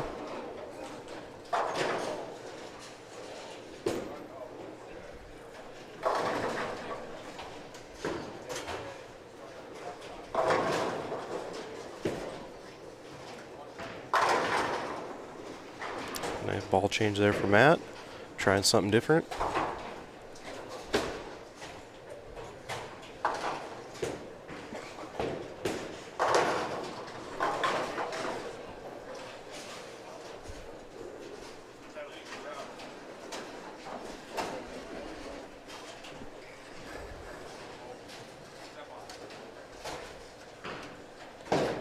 So Matt will have 349 going into game number 3. He will win this match by at least 35, trailing by 17 going in, so 18-pin lead no matter what.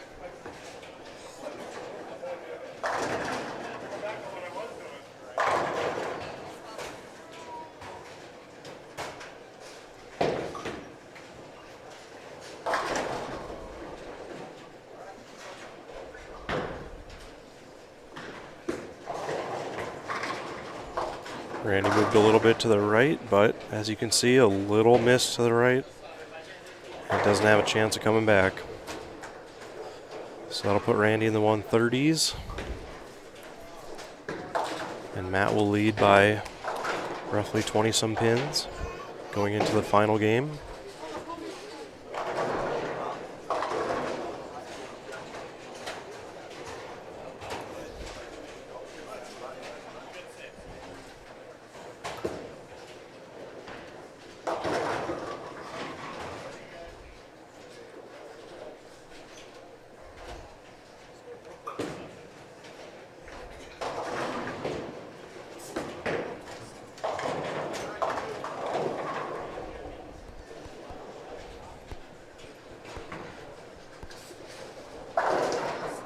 So 349 for Matt Smallen, 320 for Randy Peterson. That'll be a 29-pin lead for Smallen going into the final game. On the pair to the left, on 9 and 10, Mike Larson 173. Thomas Wolf with a strike in the final ball in the 10th will have 165. So a marginal win there for Mike, but he will still trail in the match going into game 3. Andy Colomb on the right here. Looks like he's going to go grab another piece of equipment for his fill ball. With a strike, will have 197. Monique Lee still has 197 left. So she'll have to strike out just to keep pace. And once again, trail by roughly 30-some pins going into the final game. That'll be 164 for Thomas. He has 346 going in. Mike Larson 330, so a 16-pin match there.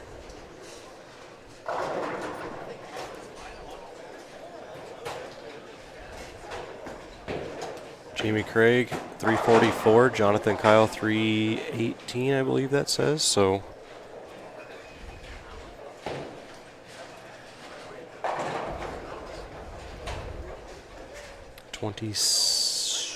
what 26-pin lead there for Jamie.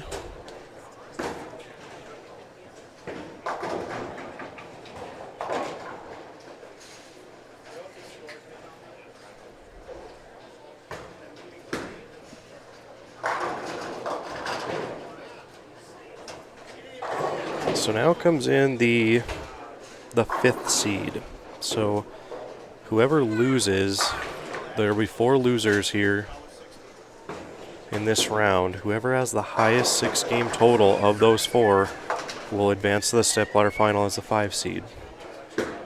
And currently, Monique Lee is the current leader of that, I do believe, as she is trailing in her match, but had 601 to start. Mike Larson had 575, but Monique Lee does have a 344, Mike Larson 330 in this match. So I believe the leader for that 5 seed at the moment, considering all the players that are currently losing their matches, Monique Lee is in the driver's seat of that one.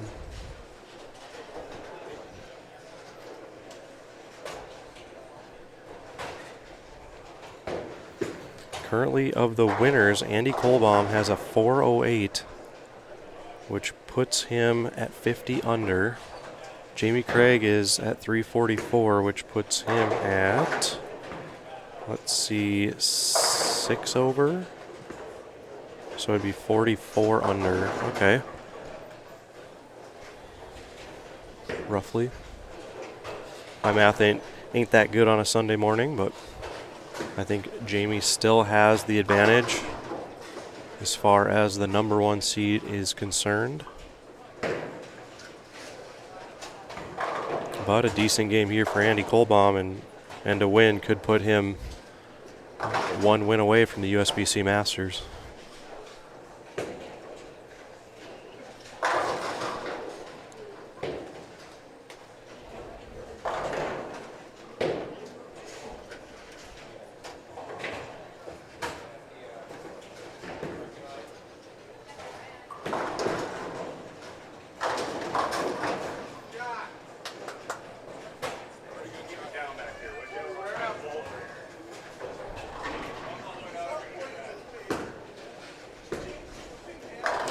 So again, any of these matches turning around will shake up the potential 5 seed.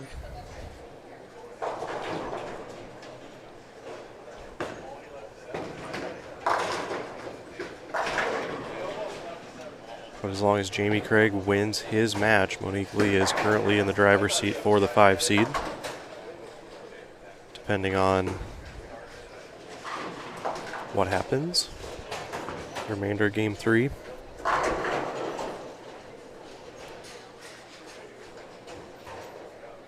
Somebody putting together a 4 or 5 bagger could sure change things in a hurry.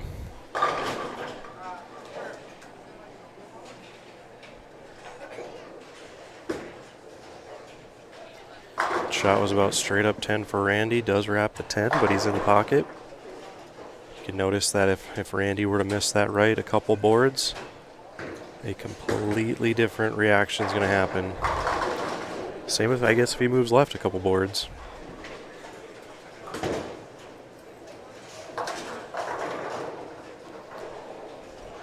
Very demanding 1.6 to 1 ratio oil pattern, which was the pattern used at the 2019 USBC Masters in Las Vegas. A very challenging pattern where 24 under was the qualifying leader yesterday.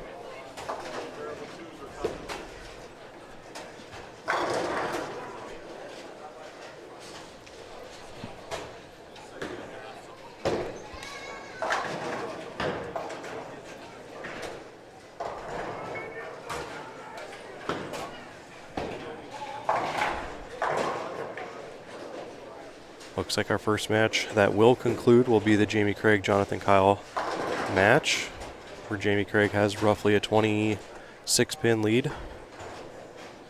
And currently through 4, Jamie's got a 9-pin lead in the match. So, and then an open there for Jonathan Kyle in the 5th.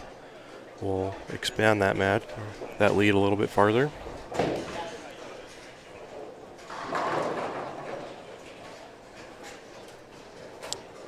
So as it appears, unless something drastic happens, the remainder of this third game, Andy Colomb and Jamie Craig are in line for that 1 and 2 seeds in the show.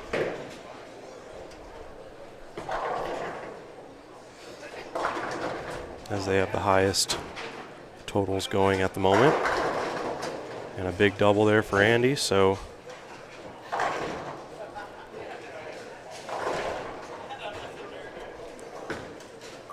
Matt doesn't like that one, misses left, doesn't get the runaway Brooklyn, but does only leave a 6-pin. Thomas Wolf, open 3-bagger. Mike Larson, strike, 9 spare, strike to start that game. Again, Thomas Wolf comes into game 3 with a 16-pin lead.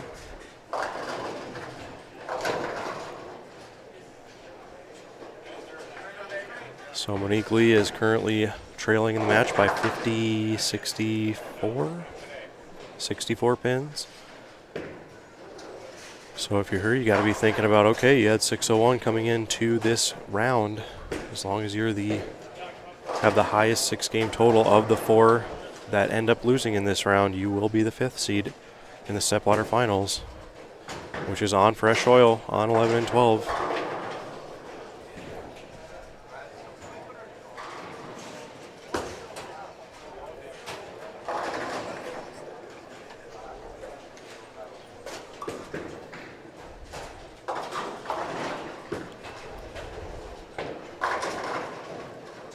Matt, fortunate enough to get the 10 out there. 9 is good on this pattern as long as you're picking up your spares. It appears Thomas has moved right and is going a little more direct. I don't know if he's throwing urethane or not. Not too up to date on the motive line. But he has moved to the right, playing a little more direct up the lane. Does have a 4-bagger on the board. Jonathan Kyle does put up a double. Now's a chance to make it a triple here on lane 15. Could help him get back into that match. Now, if Jonathan Kyle were to win that match, with Jamie Craig having a 6-15 going in, he would now be the new leader going into that potential 5 seed. So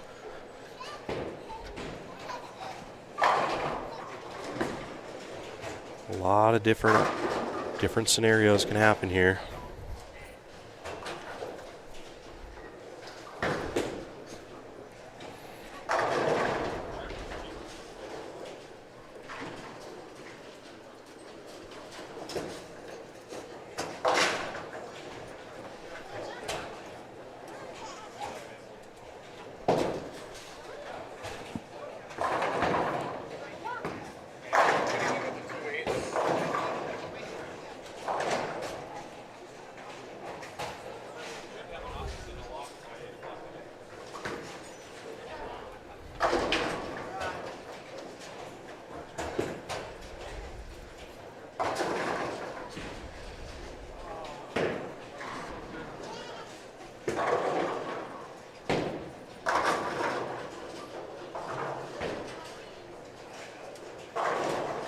Andy Colomb up on lane 13. Chance at a 4-bagger. Pulls it left. Fortunate enough to leave the 6. Again, 9s are good. Make your spares. Move on.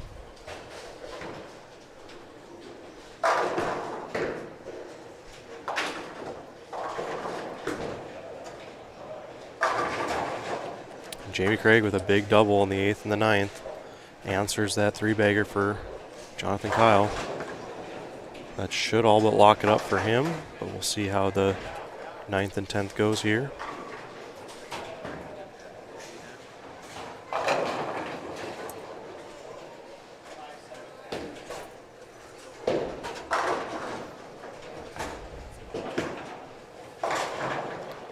Matt missed right on that one. 2, 4, 8, 10.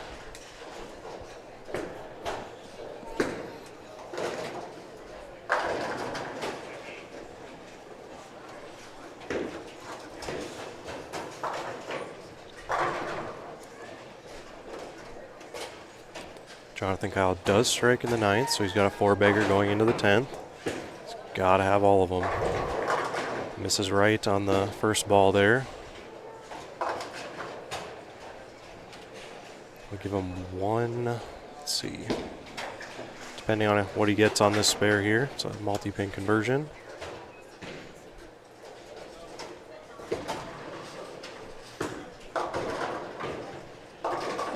Does get the spare.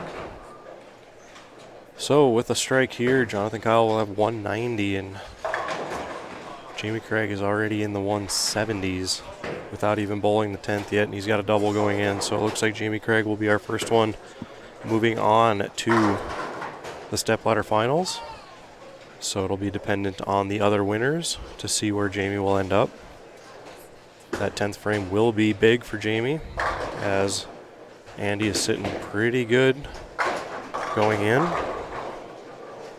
And Andy's got spare, 3-bagger spare through 5 frames. So we'll see what Andy needs to claim that #1 overall seed going into the Stepladder finals.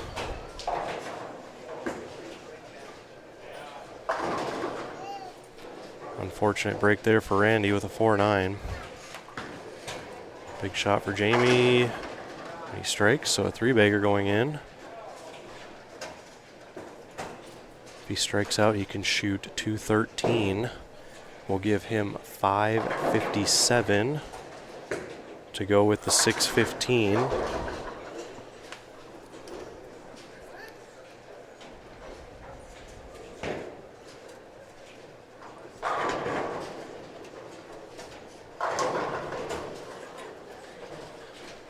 Through 7, Thomas Wolf has a 4-pin lead on that game. Entered the game with a 16-pin lead. Andy Colomb goes up and does open in the 6th, so has 124 up on the board. Jamie Craig will convert this spare. He'll have 202 and a 546. So that's a 546 winner for Jamie Craig.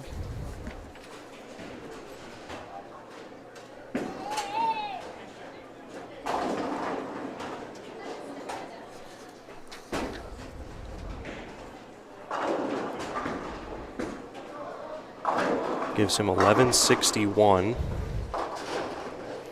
which means Andy needs to win and shoot 620. So he needs 212 this game.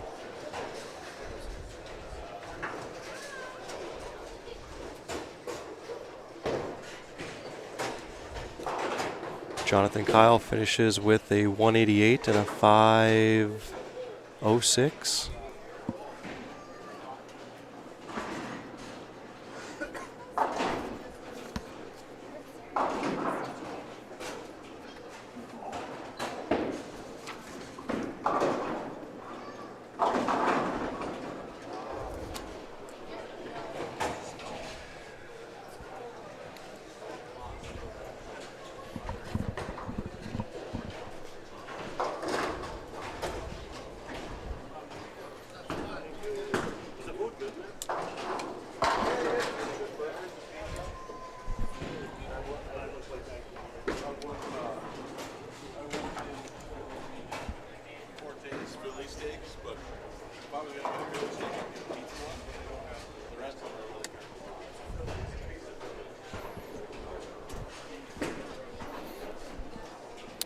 And Andy goes up and does go back-to-back opens, so he's got 133 in the 7th. He can still strike out for 223, so he still has the opportunity to claim that number 1 seed.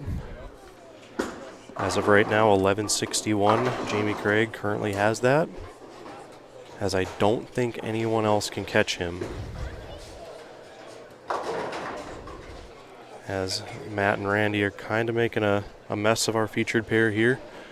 But Matt does have the commanding lead in the match. It does look like Thomas Wolf is going to win that match as well. Let's see what he does here in the 9th. Well, strike for Andy in frame number 8. So he's going to be up here in frame 9 on lane 13, far right of your screen. He's got to strike here for a chance at the number 1 overall seed.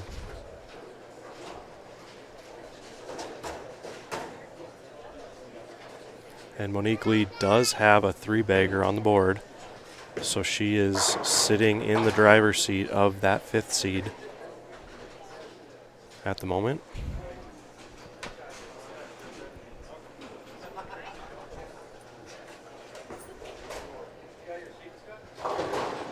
And a runaway Brooklyn for Andy Colomb, and the dream is still alive.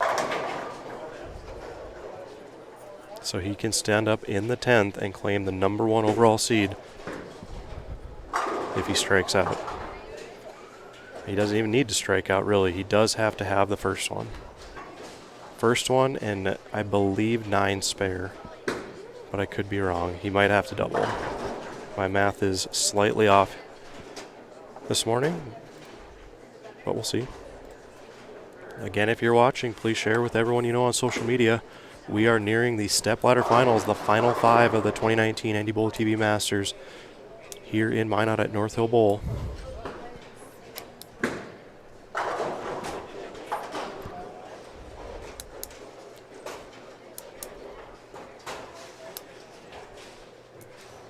Monique Lee can strike out for a 220 here, so she is in really good shape for that 5 seed.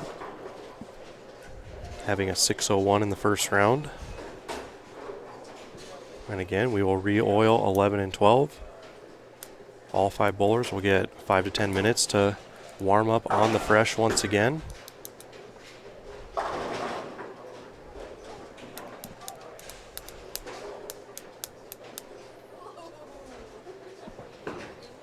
Well, it is confirmed that Andy Colomb will indeed win this match,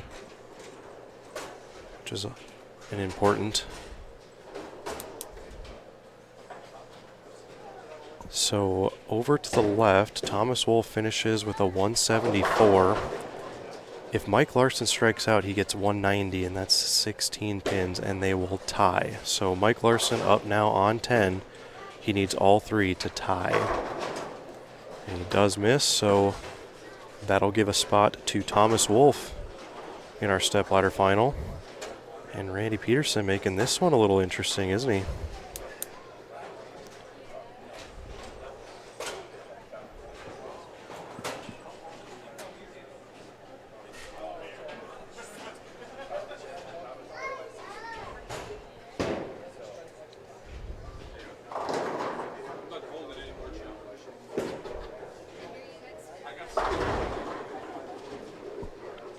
So Randy, a 179, we'll give that a 180, since that did fall in time.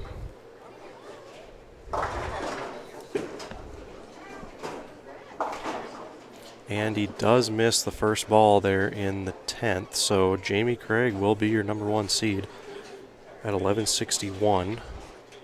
Monique Lee with a 204 gives her a 548. And an 1149 total. See what Mike Larson ends up with. He finishes with a 178 and a 508. Gives him a 1083. Randy Peterson with a 500. That gives him 1022. Thomas Wolf 520, a winner. Gives him 1043. Andy Colomb 595.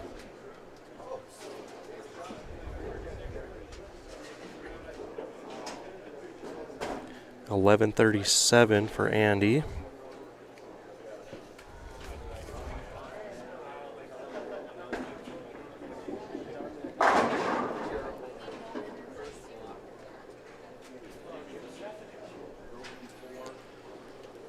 Matt Smallen goes 516.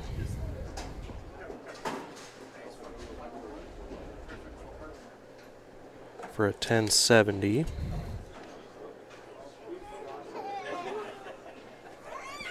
Okay, so based on what we have here, we have a winner here, a winner here, a winner here, and a winner here. So Monique Lee is your 5 seed, and she will take on Thomas Wolf in the first match.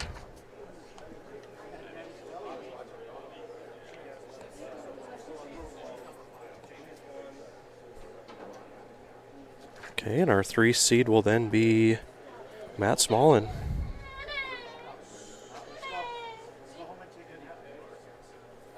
Our 2 seed will be Andy Colomb.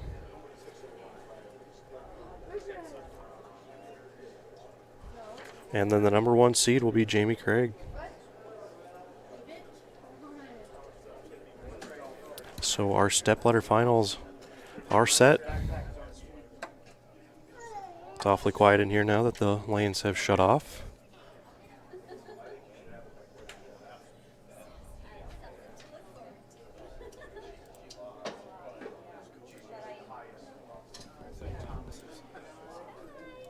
Again, we will be underway with our stepladder finals shortly. They will have to re-oil 11 and 12. And then our final 5 will get to warm up on that pair for a little bit of time. And then we will start our opening match, which will be Thomas Wolf and Monique Lee.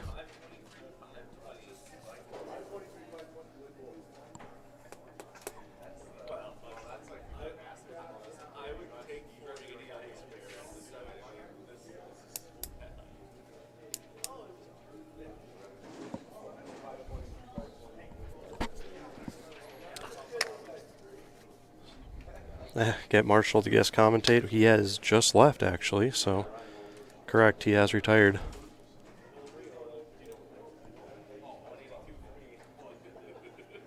So again, we will re-oil our featured pair, and then we will be underway. So stick around. Please hit that subscribe button on your YouTube player. Hit the thumbs up button. Go follow us on Twitter and like our Facebook page. Again, I'm Darren Cini with NDBowling.com, flying solo here in the booth.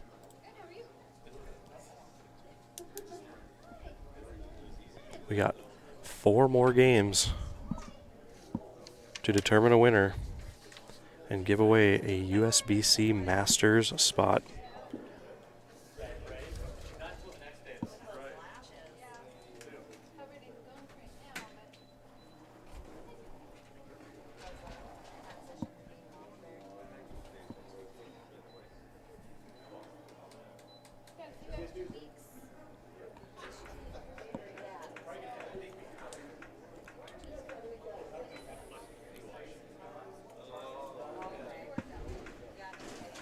So if anyone has any questions, we will have a brief delay here to oil the lanes before we get started with our stepladder finals. So head on into the chat room. Nice little Q&A session. Again, we're bowling on the 2019 USBC Masters pattern, a 1.6 to 1 ratio.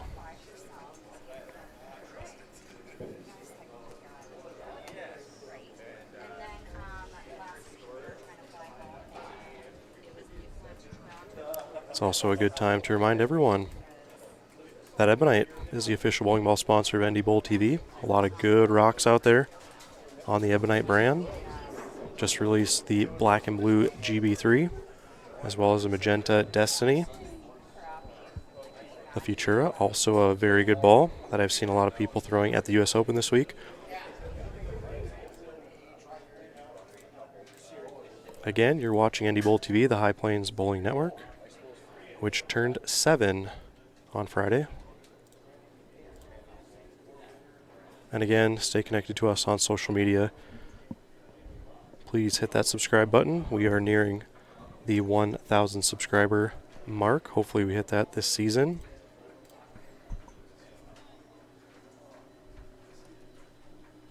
Maybe we can get a quick word with one of our participants here. And good friend Matt Smallen, why not, right? So, Matt, can you hear me? I'm here. Yep. All right, Matt is here. Let's see if we have our booth cam, do we? We do. All right, joining in. Matt, how was your day so far? You defeated Scott DeRosa in a very close 3-pin match. Tell us about that one down on 1 and 2. Yeah, I almost leaked away a 60-pin lead on that one. Yeah, I got up there third game. Goes spare, open, and he goes spare 5-bagger. Variety of different strikes, but they all fell. Yeah, it's just really these low scores. I mean, this is kind of a nervous tournament, and I'm a nervous guy anyway, so you combine a pattern that's as tough as this with some nerves where your release isn't as consistent as it needs to be, and these are the kind of scores that you get. Sure. And then in our match right in front of us here, you defeated Randy Peterson 516 to 500. Again, you found I did see you play right with, I believe, did you have a urethane ball? No, it's an old reactive ball. Old reactive ball, okay. Yep. And then you moved left with a little more cover. Yep. And kind of gave it the onion, so to speak. Yeah, I just had to be too careful from out, and my mechanics and things aren't good enough today to be able to play out there. So I moved into where I could at least be a little more comfortable with my hand. And yeah, it was good for a minute until I decided to start pulling it, and then of course I changed I wasn't seeing the push I wanted to see, so I lowered the ball in my stance a little bit for the 8th and 9th there, and all of a sudden I had all this push, and I 210 2 times and gave Randy a chance. And then Randy comes up and throws 4 back because he's Randy, and that happens, and forced me to mark. Luckily, I threw a good enough one the first shot to get that mark. So. Well, you'll be entering our Stepladder finals as the 3. Thomas Wolf, Monique Lee in the first match. What do you expect out of that one? Well, I mean, Thomas's traffic is going to – I mean, what do I expect? It's really just a toss-up. Monique is the more accurate of the 2 players. Her game is simple enough and depends strictly on accuracy. She has 1 release. I feel like she'll be able to stay out of trouble. I give her the slight edge on that one because that's just how I feel about it. And she'll be the only one on the left side, so also important to note. She's playing fairly. I mean, I don't think it'll end up mattering. I really don't think the lanes will change for her that much because it is just one person on a really heavy pattern. But as far right as she's playing, it could come and if she does get to the title match in the Stepladder, which I hope she doesn't because that means she gets past me. But if she gets there, she might have created a little problem for herself because of how far right she's playing. She won't have anywhere to go. But sure, like I said, her game's simple enough. She doesn't have that much rev rate, so probably won't change too much. All right, and then what would be, I guess, your strategy going into your match, which will be the winner of the 2? Depends on 2 things. Where Thomas plays. I mean, I'll watch and see where the traffic lines are and stuff like that, but I don't know yet if I'm going to be able to scuff my urethane ball for Stepladder or not because to me, it's new oil on the lanes. It's definitely a new squad, if you want to call it that. Yeah, it's a new round. I feel like you should be able to scuff your equipment, but I got denied in the second round of match play, so we'll find out, I guess, here in a minute once I'm able to talk to Jeff or somebody about it. And that'll be something to keep an eye on as well. We do have finishing standings that Mike Larson finished in 6th. Randy Peterson or Jonathan Kyle will finish 7th. Randy Peterson finishes 8th. Mike Green in 9th. Dwayne Edwards in 10th. Josh Craig in 11th. Jeremiah Smith 12th. Barry Zimmerman 13th. Scott DeRosa 14th. Ryan Holsworth in 15th. And Mark Woznicki in 16th. So that rounds out our standings so far. We're down to our final 5. Andy Colomb, Jamie Craig leading as the 1 and 2 seeds in our Stepladder finals. So overall thoughts on the pattern. I know it was tough. Low scores out there as I think 1161 was the highest 6-game total we had out of the winners.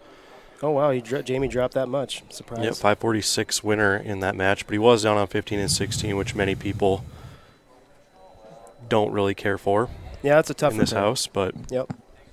Especially when you had Waz and Larson there at the beginning, so there was no nice shapes being created down on that pair. Yeah, for sure. Did you happen to see, or I guess what's the best way to put it, see what they were doing in the match before you came on to 11 and 12? I just knew Jeremiah was playing in the middle with pearls, and so I don't think it really affected that much. It probably helped the push, if anything. I knew he wasn't burning up the outside or anything real helpful like that, but so I knew the middles would maybe act like they had a little bit of traffic on him, but I really don't think it affected that much. Sure.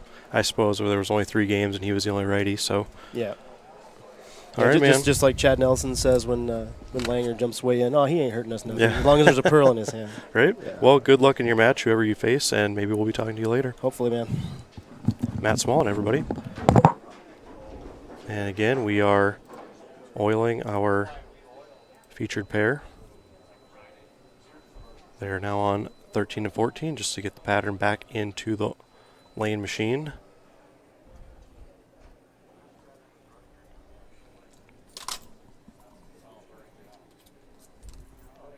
Again, if you have any questions, please hop on in the chat room. Let us know who you think is going to come away with the title here today. Thomas Wolf against Monique Lee in the first match. The winner will get Matt Smallen. Andy Colomb is the number 2 seed, and Jamie Craig is our top seed going into the Stepladder finals. Winner taking home a paid entry into the 2020 USBC Masters held in Reno, Nevada at the Grand Sierra Resort and Casino. As I don't believe we have any seniors in the Stepladder final, so I believe that option is out.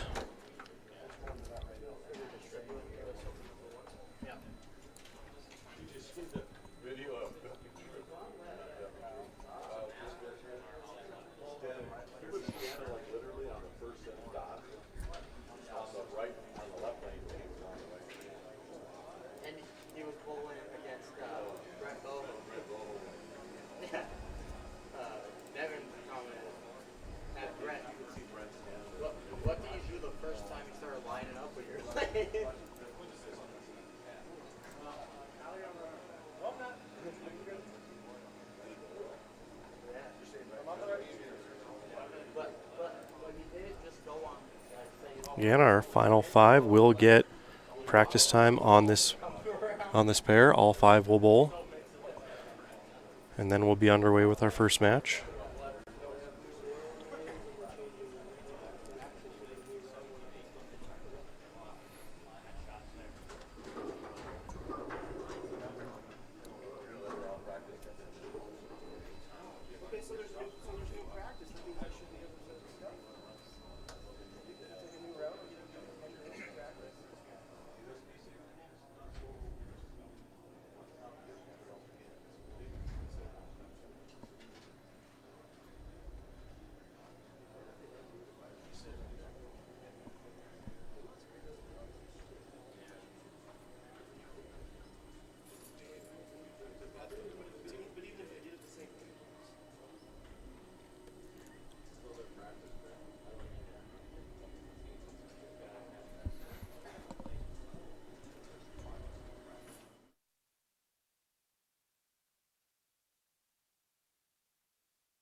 Again, we will have a complete recap of this event this week sometime on NDBowling.com.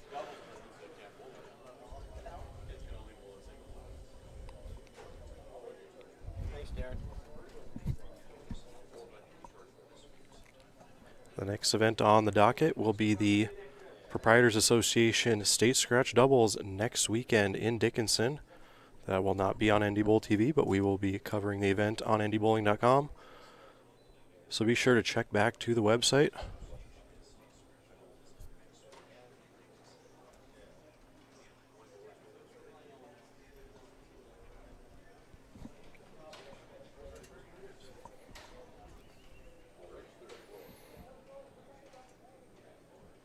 All right, our practice session should start here shortly with the final five. I do believe they will be getting 10 minutes of warm-ups to kind of get a feel for the lanes, and then we'll be underway with our first match.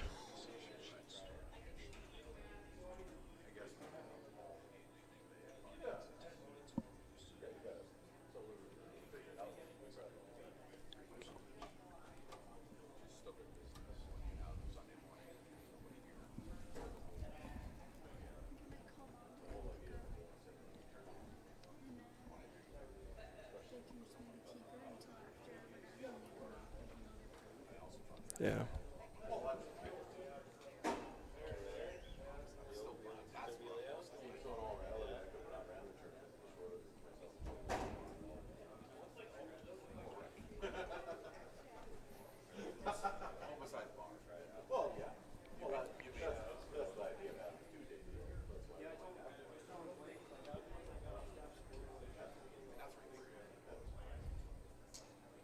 Again, if you haven't already, please share. The Stepladder finals are underway. Please share on social media. Stepladder finals will include number 5 seed Monique Lee, number 4 Thomas Wolf, number 3 Matt Smallen, number 2 Andy Colomb, and number 1 Jamie Craig. Winner taking home a 2020 USBC Masters entry.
Again, we're just in a practice session here for the final 5, and then we'll be underway with our first match, Thomas Wolf versus Monique Lee.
Dale, yes, Jamie is in high school.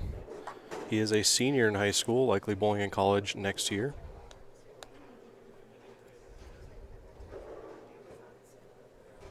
So if he does win, all of his winnings will have to go to his SMART account, which is a holding fund for scholarship funds for all bowlers so that juniors can bowl in adult tournaments and still win money. But if they were to win actual money, they would forfeit their junior status. So that is the workaround for junior bowlers to bowl essentially all the adult events if they want to. But they can only bowl singles events, as I do believe doubles events are not allowed, or team events.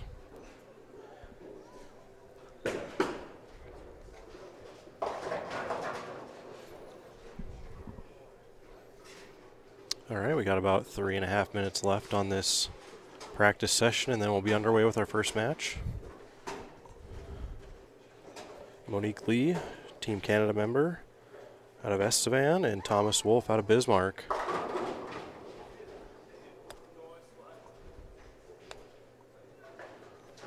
Winner will take on Matt Smallen, who was our winner last week in Williston at the Coors Light Ball Shootout.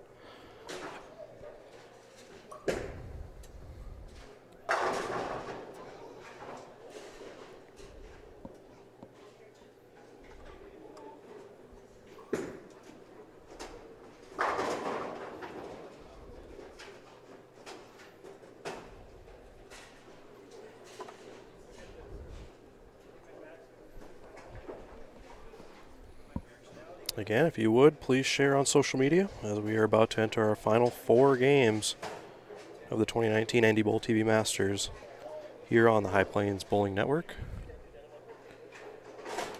A quick reminder, as our next show will be January 12th, live from Chateau Lanes in Winnipeg, Manitoba for the 2020 Manitoba Open.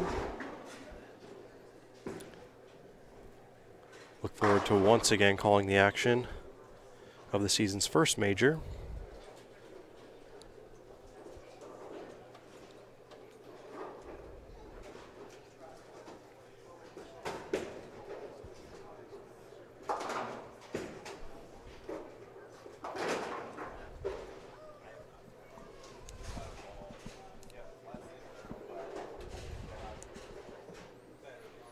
On the fresh soil, it's still better to play the middle line inside of 10 board.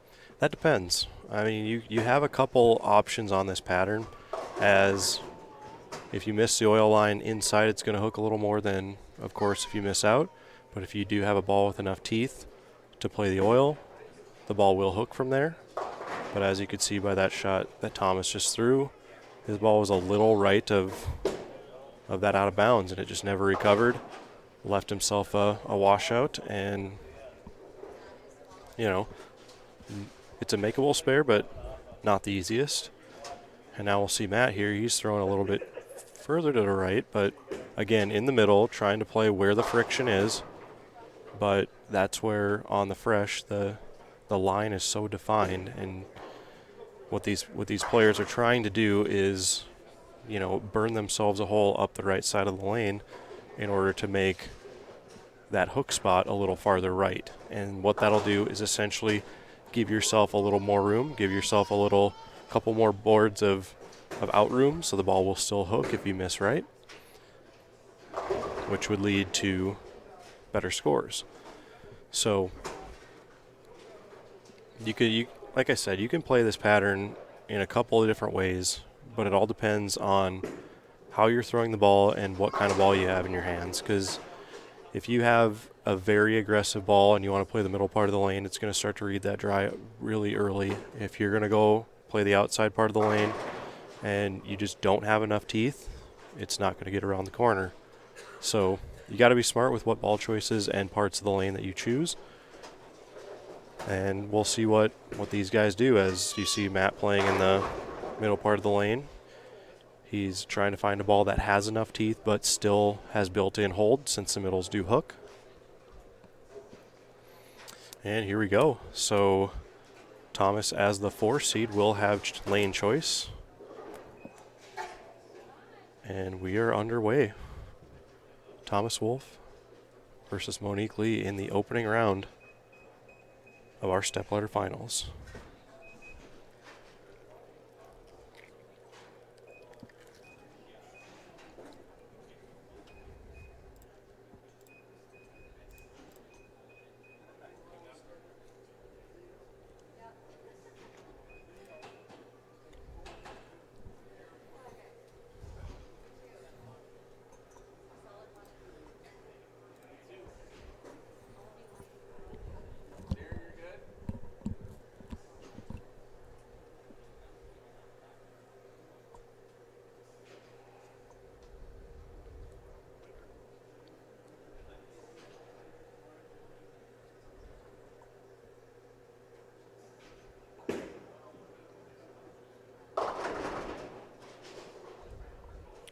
So now you'll notice the other bowlers that are waiting in the wings of our Stepladder final will likely try to watch where Thomas is playing, because Monique is playing on the left side of the lane, to see where Thomas is playing, because that will dictate how this lane breaks down. We were on the fresh, so this lane will start to break down, carry down.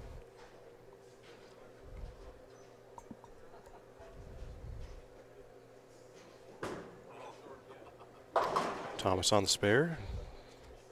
Kind of gave a chop the look there, but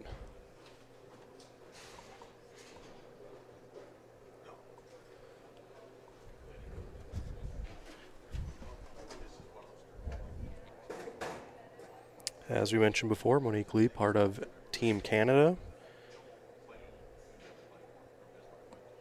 We do appreciate our friends to the north and all who support NDBowling.com.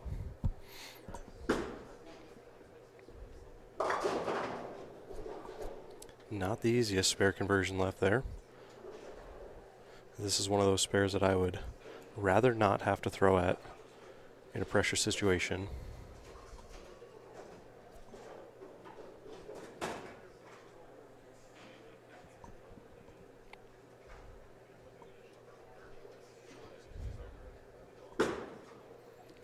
Will it push?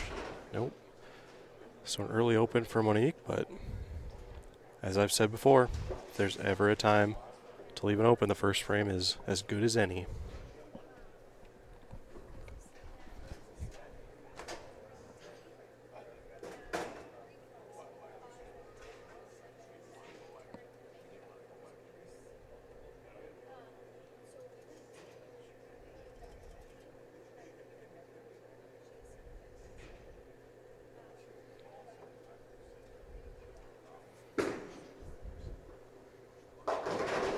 And a good bounce back shot there. Probably not the best shot that she would have liked, but on this pattern, take all that you can get. Again, Monique got here after disposing of Jeremiah Smith in the first round, 601 to 493. She did lose to Andy Colomb in the second match for 595 to 548, but she was the highest 6-game total of the 4 that lost in the semifinals, so she advanced to the stepladder as the 5 seed. A bonus within this tournament, so that if you do lose in the second round, you still have the opportunity to win the tournament. So for those of you looking to bowl this event in the future, keep that in mind.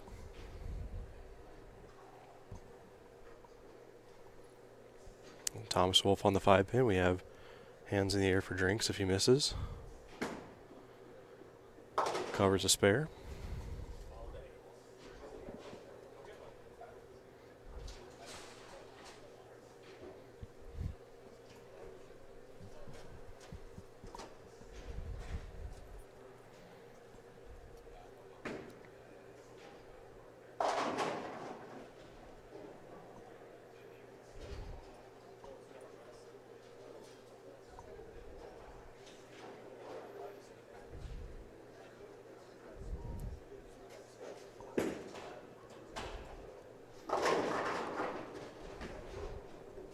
Good shot there for Thomas.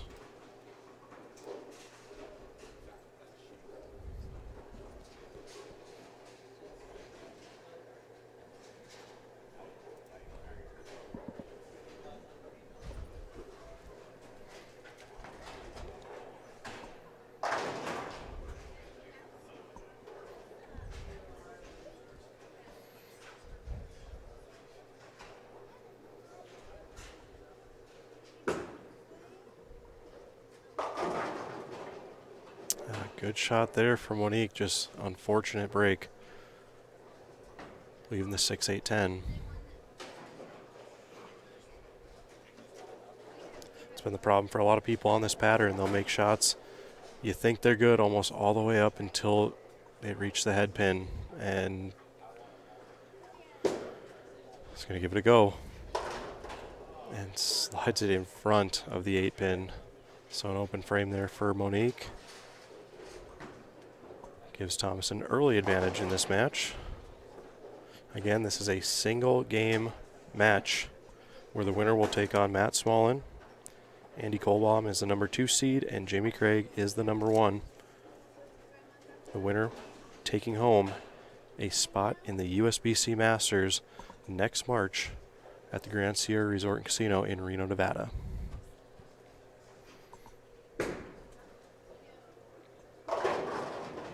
Didn't like it off her hand, but gets a strike.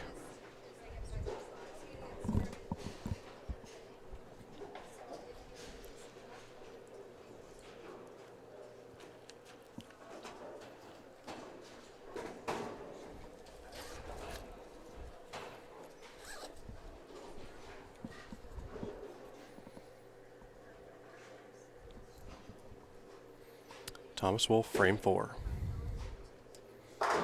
Pretty good shot there for a double. Double on this pattern is very, very useful. Thomas got here by disposing of Ryan Holsworth in the first match, first round of the bracket, 523 to 462. Thomas then defeated Mike Larson 520 to 508. And with his total of 1043, he was the 4th seed. So the lowest total of the 4 that remain undefeated.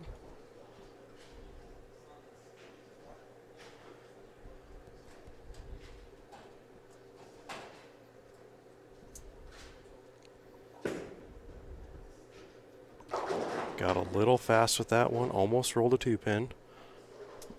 But leaving 9 here, really good. Just cover the spare.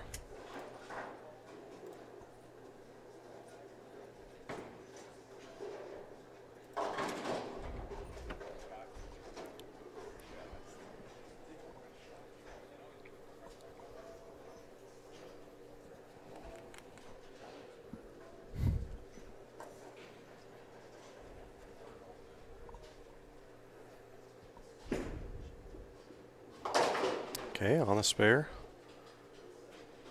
Monique Lee working on a strike here in the 4th. Has made a couple shots on 12 that she liked off her hand. Didn't result in the best leave. Previous chance on here, she had a 6-8-10. On a pattern like this, it's hard to make a small adjustment. But we'll see what she does here.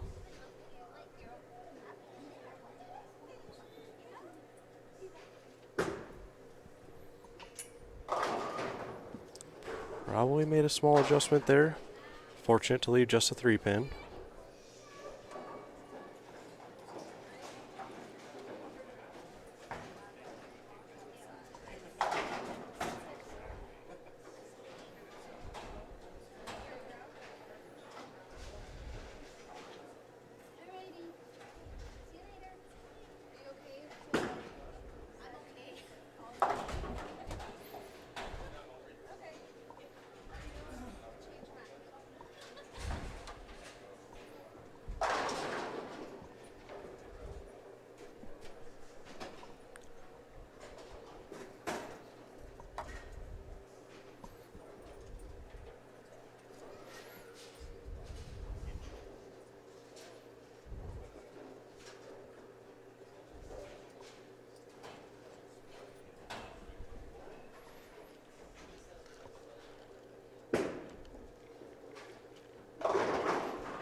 Well, she likes that left lane. Just has to figure out lane 12. I think this next shot in the 7th frame for Monique is going to be a very important one for her. She gets to finish on her good lane, so if she can just figure out the right lane for a couple shots, she'll have a chance here. Thomas Wolf up in the 6th. Working on a spare. Looks okay. What's crazy about that is if that shot was a border 2 to the right, it would either 2-4-8-10 or wash out. This pattern was that demanding this weekend.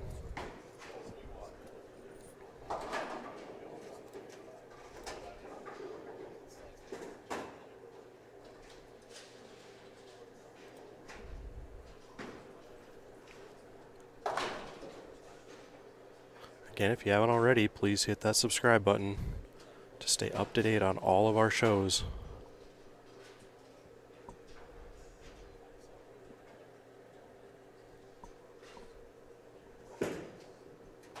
Looking for a double. That one hooked up a little early, only leaving a 9.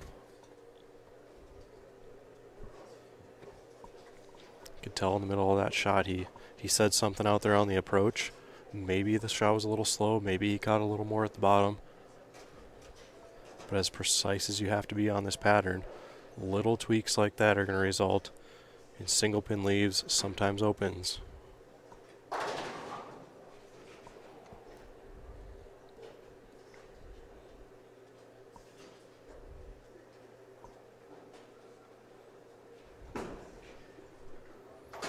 And narrowly picks up that spare.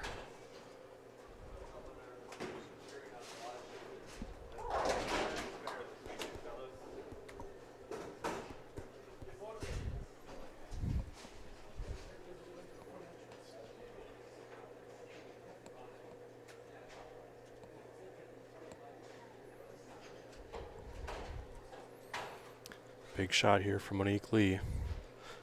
Trying to figure out lane 12. pulled it right. Got away with it.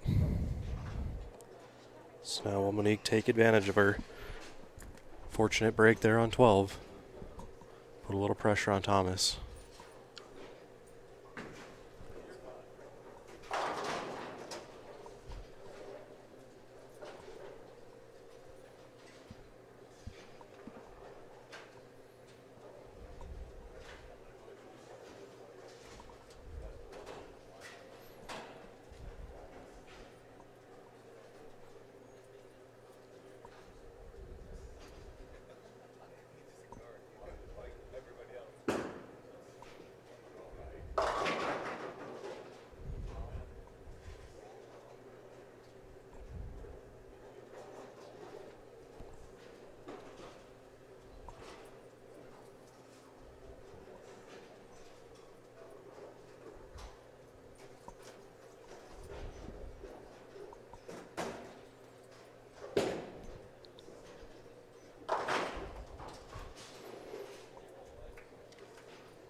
All right, a spare in the 8th for Monique Lee. She's got 2:05 left. Thomas can spare out for 2:08. Strike spare out for 2:08, so straightforward approach here for Thomas, but filling frames not exactly easy on this pattern. That one going to be out to 10. Will it hook enough? Just a little late. Leaving the 10. This is where you got to consider count into play as well.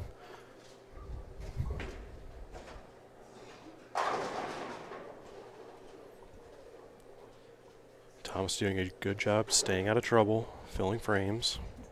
Hopefully we didn't just put the booth jinx on him.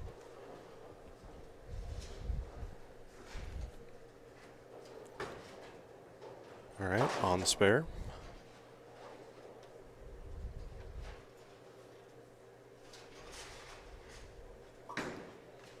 No matter what Thomas does here in the 9th, well, I guess if he opens, he can be shut out. But as long as he marks, he can't be shut out.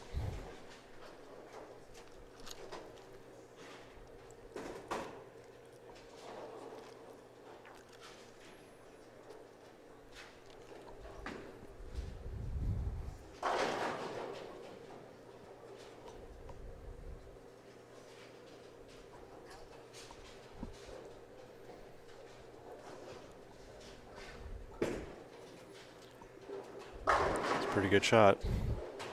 Great to post a strike up there on the foundation frame.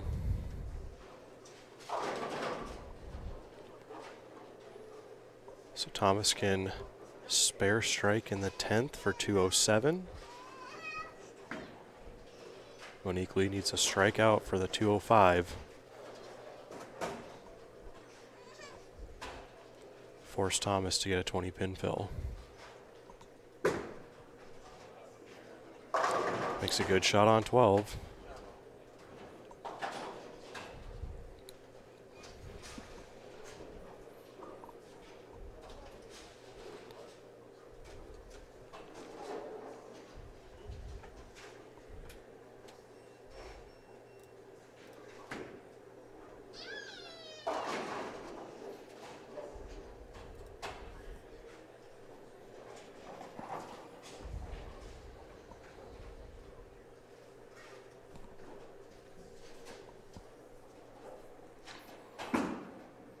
Shot looks okay.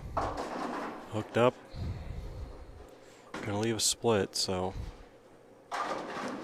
that's gonna about do it for our first match.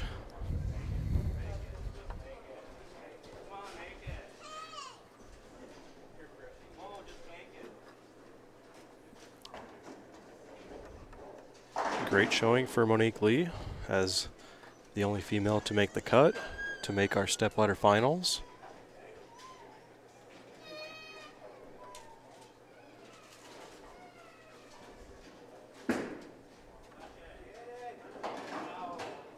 And she'll finish this game with a 169. So great showing for her. And as always, thank you for bowling the NDBowlTV Masters and supporting NDBowling.com. Thomas Wolf now going to try to fine-tune where he's playing. I do like where he's playing. It's just a matter of keeping everything consistent as far as release and speed go.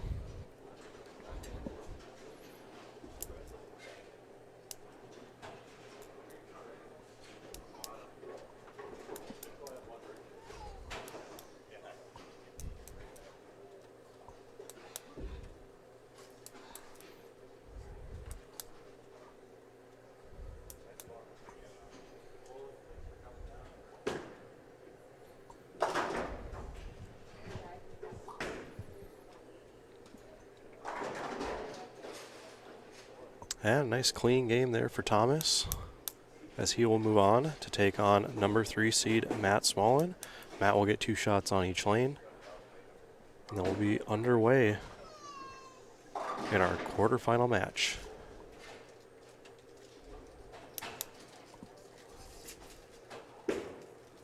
Thomas a slight move left, but misses right, and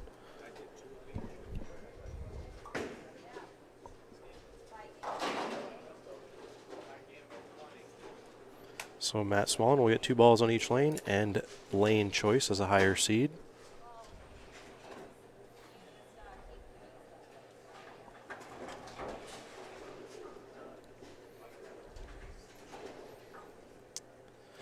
Again, you are watching NDBowlTV, the High Plains Bowling Network. Special thanks goes out to Ebonite, the official bowling ball sponsor of NDBowlTV for 6 years running. And again, be sure to hit that subscribe button on the bottom of your YouTube player. We are working our way towards 1,000 subscribers this season. We may do a bowling ball giveaway if we reach that point, so please help us and hit that subscribe button. Also like us on Facebook, follow us on Twitter.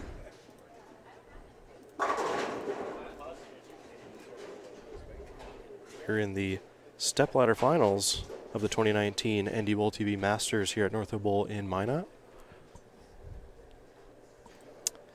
Again, I'm Darren Cini for NDBowling.com in the booth. We have 3 more matches to go to determine a winner and a spot in the 2020 USBC Masters in Reno at the end of March. So you can see Matt trying a few different lines here, trying to find something consistent.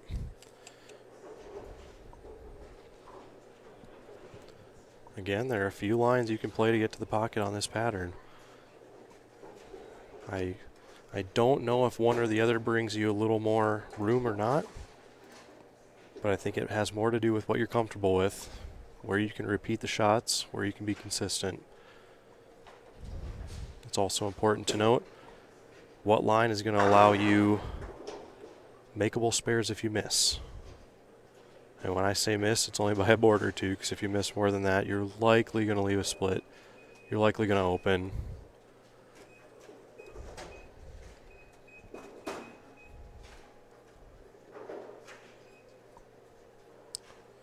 So once again, Matt will get lane choice here. Let's see what he decides.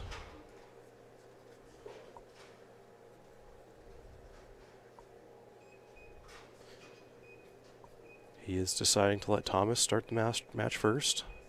Matt will be on the right lane. And we are now underway in our quarterfinal match.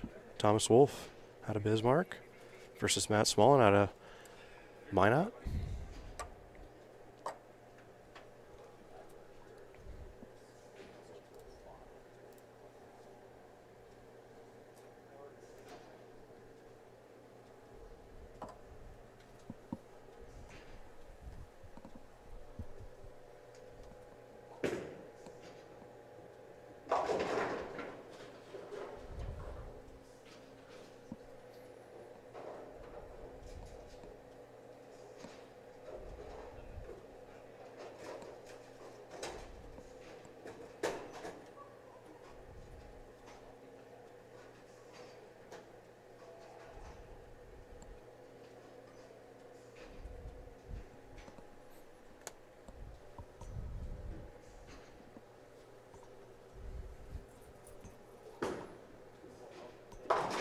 Well, an early open for Thomas, but not all is lost. First frame. So here's our first look. Well, I guess our second look at Matt Smallen, as he was on our featured pair against Randy Peterson earlier. He did take out Scott DeRosso 554 to 551, and then defeated Randy Peterson 516 to 500 to get to our Stepladder finals.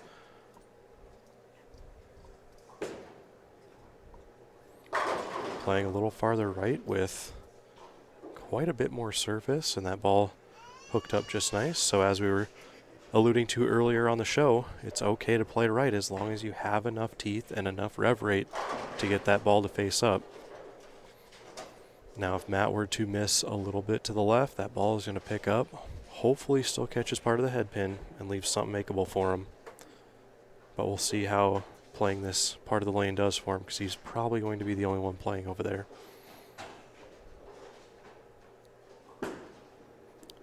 Looks like he leaked that one just a little bit. Yeah, maybe a little bit of a drift left, slight push to the right. And that's all it takes on this pattern.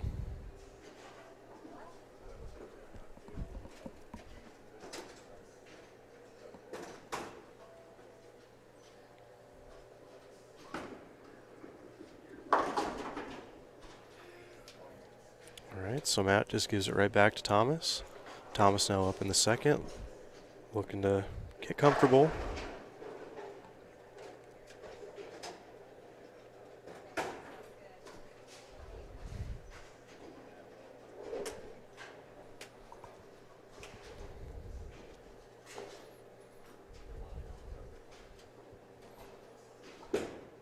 Shot looks okay if it pushes and gets the 9 out. What a break for Thomas there. We knew the 4 was going, but I didn't know if the 9 was going to fall.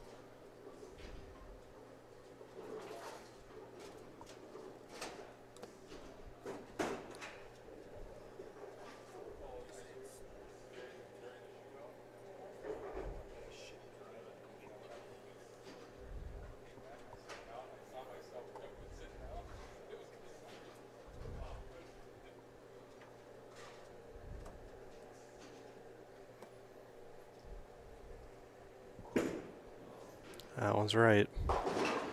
Again, that's all you can hope for. Leave something makeable, so I consider that a break for Thomas there.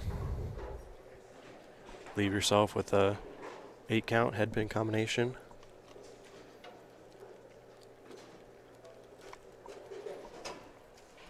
So for those of you out there watching, what is your tournament you're looking forward to bowling in this season? As we're pretty early in the year, we have several tournaments coming up. If you want to go to ndbowling.com, click on the upcoming events page. You'll see all of our tournaments coming up, with more to be added, I'm sure. Let us know, what are you looking forward to bowling? Are you more of a scratch tournament bowler, handicap tournament bowler? Do you like to bowl tournaments at home as opposed to traveling a good distance? How many of you are going to Reno for the USBC Open Championships coming up next spring? Let us know. Matt Smallen, third frame, goes nose and leaves a 4-6.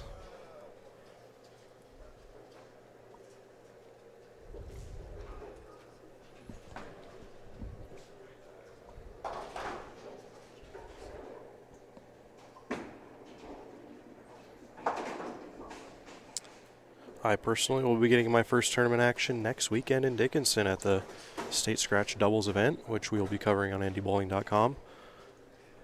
So tune in there. A week from Monday or Tuesday, we should have an article for that tournament.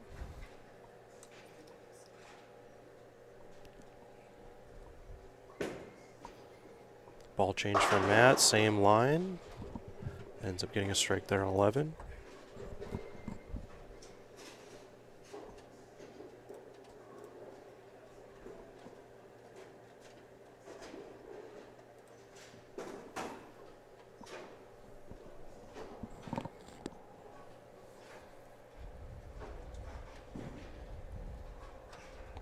Thomas Wolf now up in the fourth, working on a spare.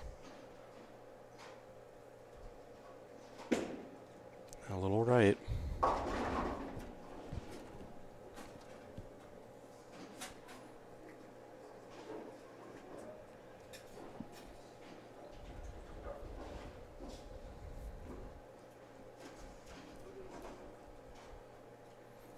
Again, the winner here will take on Andy Colomb out of Williston, North Dakota.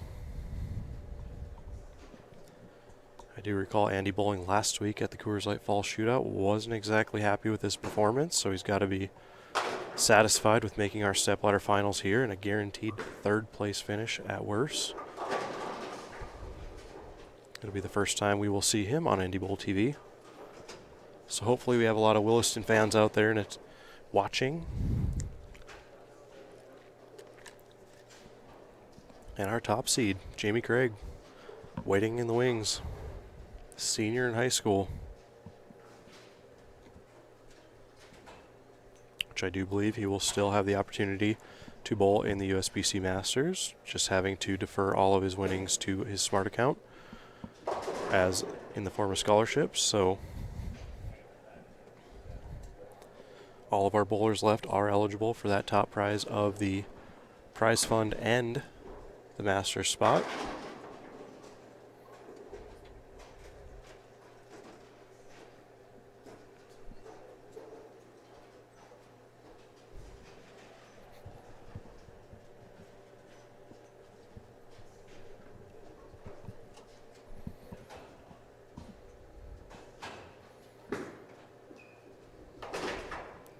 Well, back-to-back opens for Wolf, leaves him a 59 in the fifth.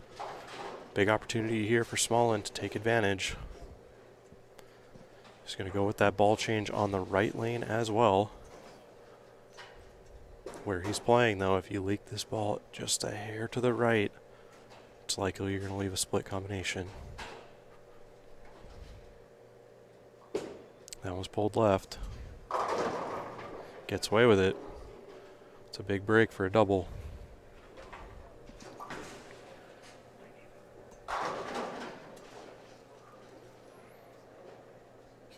I'd like to take a minute to thank the folks here at North Hill Bowl.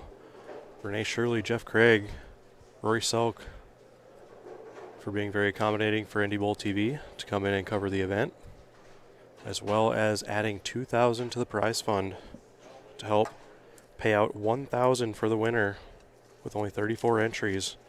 And they also provided the spot to the Masters, which is a $500 value. So special thanks to North Hill Bowl. And we will be back here for the CMA Memorial Shootout at the end of January for the finals of that here on NDBowlTV. So tune in, hit that subscribe button so you know when we go live. We have at least 3 more shows this season, maybe more. But an exciting year here on the lanes.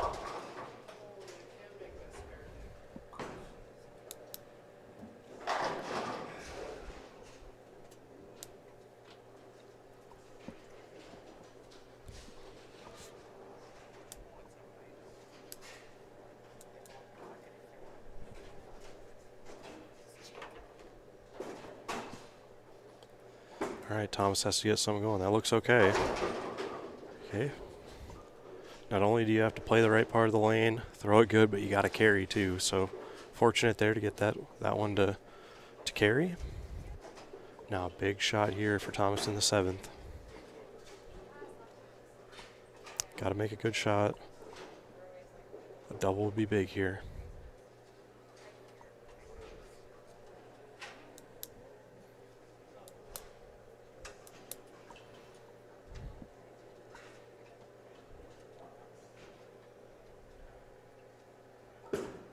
It's okay.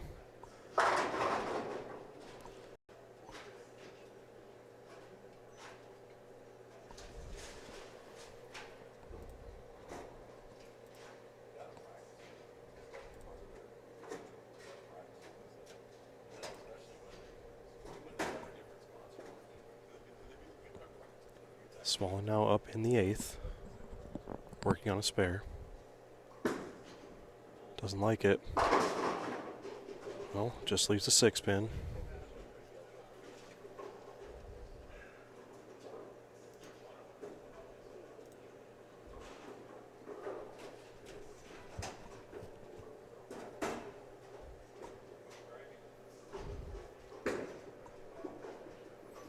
All right, fill frames for Matt. He's still got 199 left on the board. Thomas has a chance to take control of this match with a couple good shots here.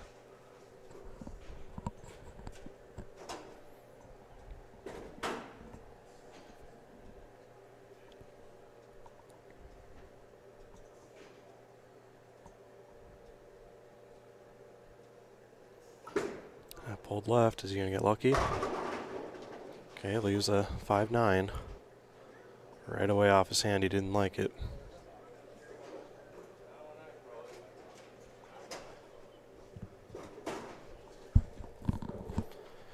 And a missed opportunity there for Thomas to get back into this match.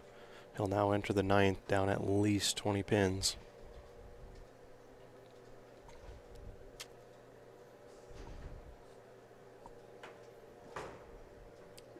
All right, on the spare. Very good decision to go out these spares straight this week, as the middle of the lane is very touchy.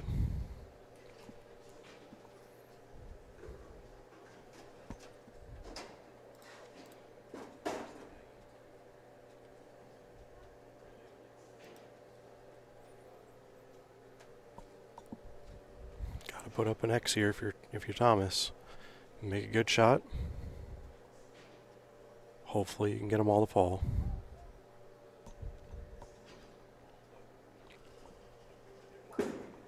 It's okay if it hooks.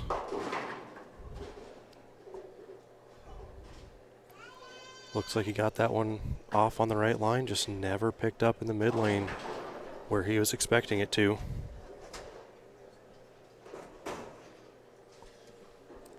Advantage Smallen. Thomas only has 173 left. Just a couple marks will do for Matt.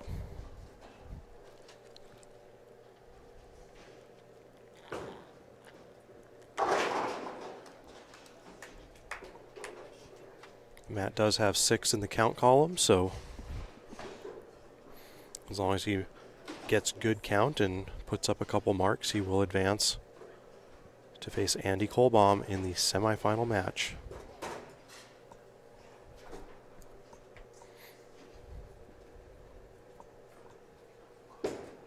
Ball change, that's going, and wow.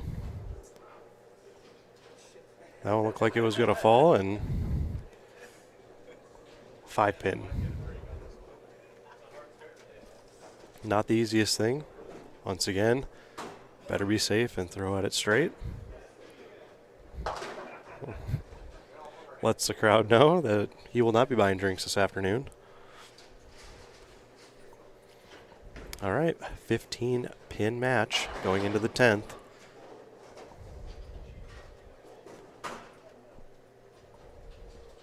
Needs to have good count and a spare, and then another good count, and he will advance. He's still up 5 in the count column, so the ball hooks nose, leaving the 6 pin. Fortunate to get 9 there. Spare here in 7, and he will advance.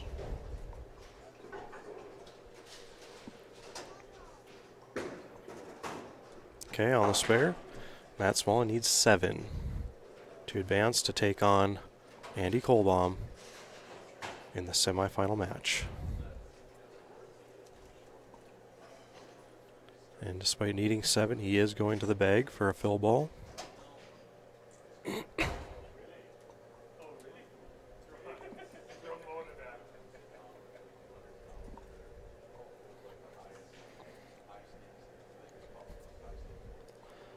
Moving to the middle part of the lane, that'll be good enough for 7, and Matt Smallen will advance.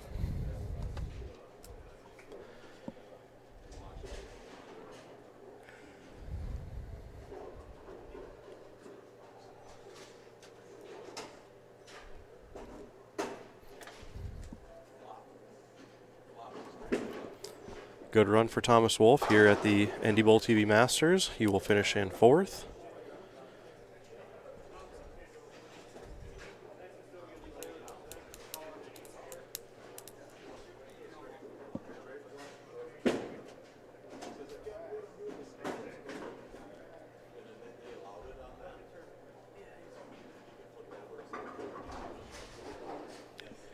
That'll be a 145 for Thomas, as it really didn't matter. And now we will see Andy Colomb. He'll get 2 shots in each lane. And he'll also have choice of starting lane.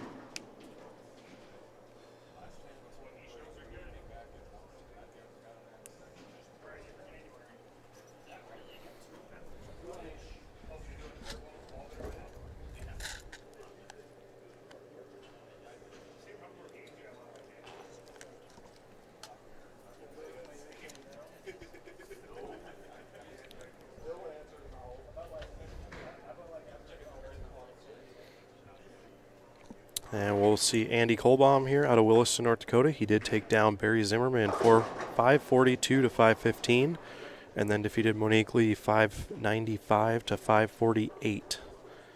And with his total of 1137 in those two matches, he qualified as a number 2 seed.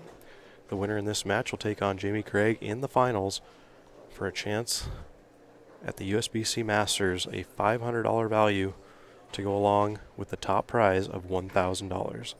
So a lot on the line here, and a lot on the line for only 34 entries. So if you're thinking about bowling this event next year, we are holding it October 24th and 25th in 2020. Let me double check those dates just to make sure. The 24th and the 25th here at North Hill Bowl in Minot.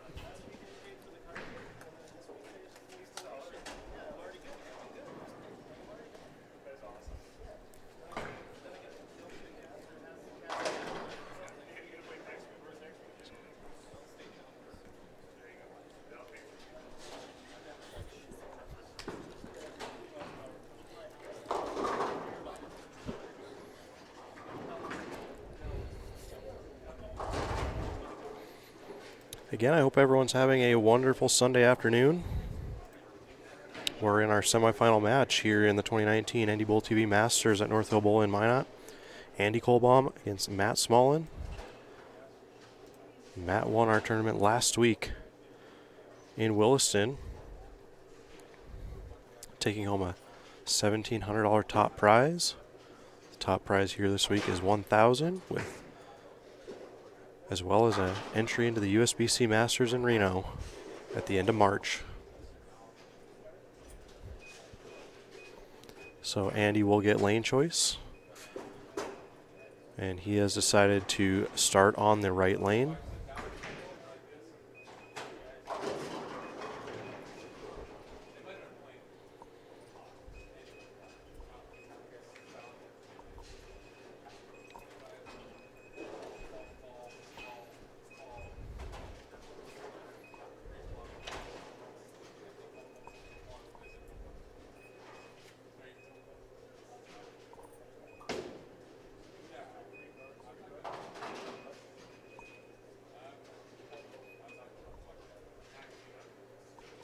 All right, Matt Smallen will kick us off here in our semifinal match. Winner to take on Jamie Craig in the final.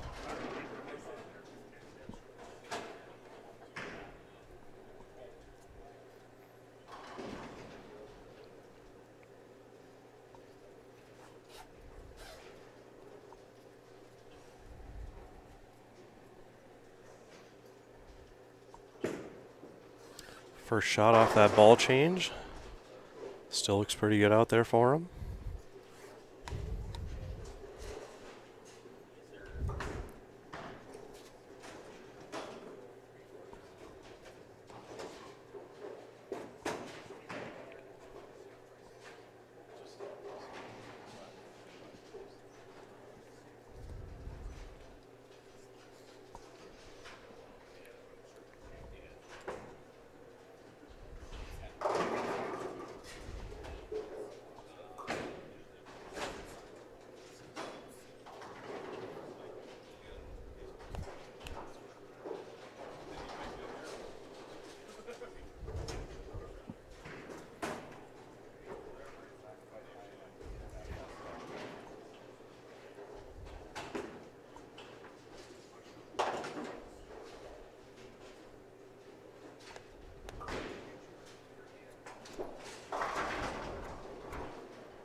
Well, early open for Andy, but for the third match in a row, if you're going to leave it open, the first frame is a good spot for it.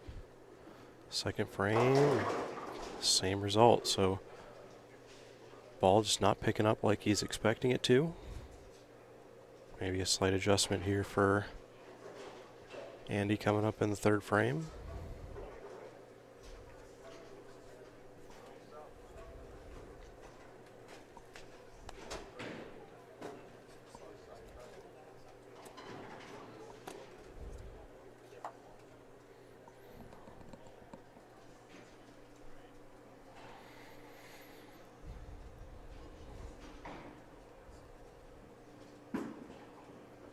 All right, get count. Well, get one, but count is ever so important here.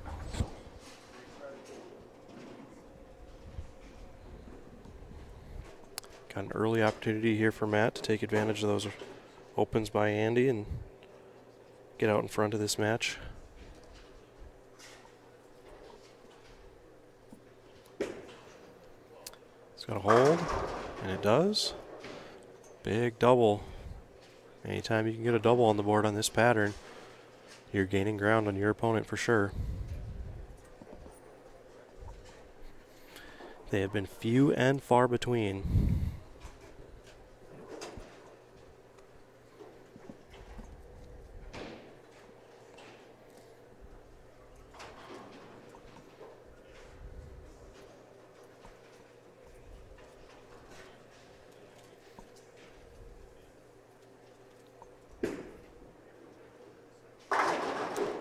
Matt's showing a little bit of confidence out there now.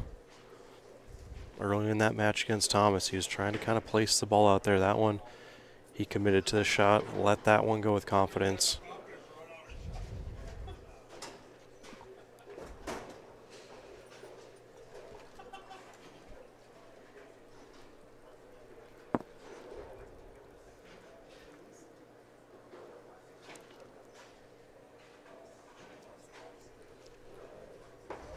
Andy Colomb, frame 3. All right, slight adjustment works for him.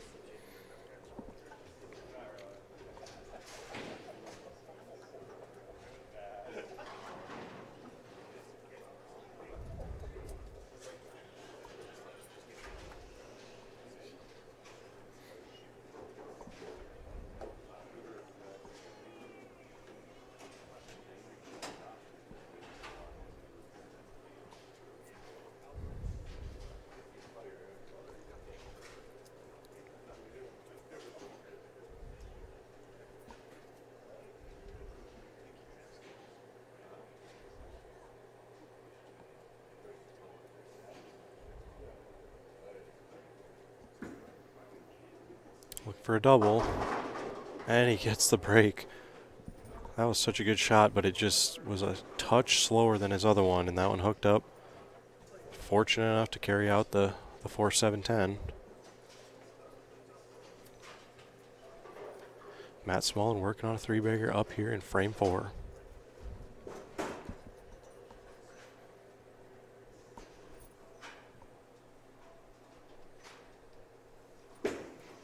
Shot looks okay. Matt's getting really comfortable out there. It's a big shot there after just watching a double being put on the board.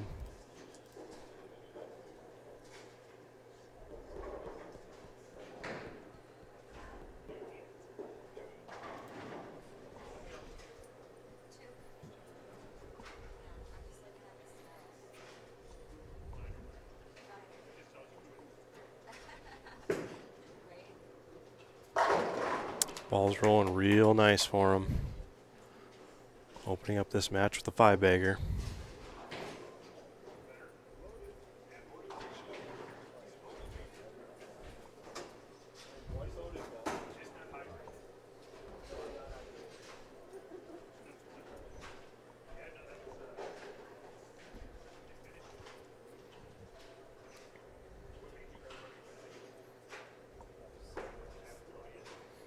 So I'm gonna hook.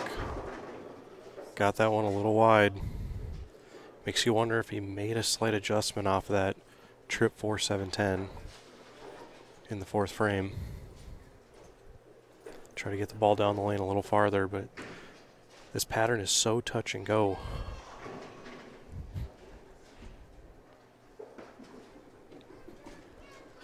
Again, we are bowling on the 2019 USBC Masters pattern, a 1.6-to-1 ratio 39-foot pattern. Extremely demanding. Not one of our players shot plus in the 8-game qualifier yesterday. And today for 6 games, our highest total was 1161. So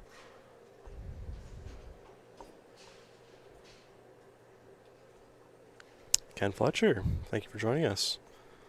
Good to see you in the chat room. Tough break there for Andy, as that was a pretty good shot.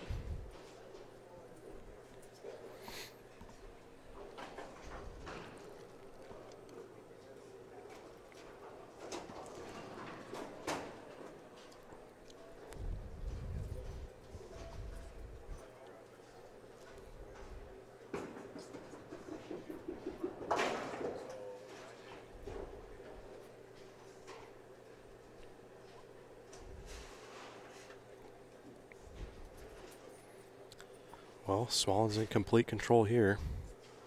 Up in the 6, working on a 5-bagger.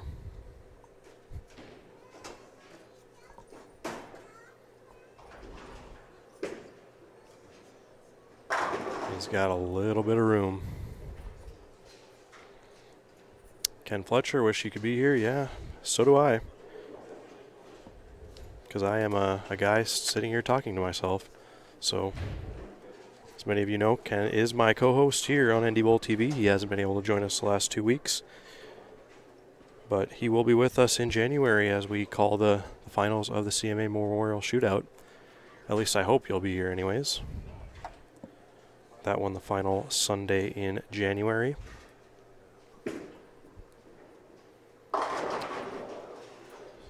And Matt got a little lazy on that one. Goes high for the 3-6.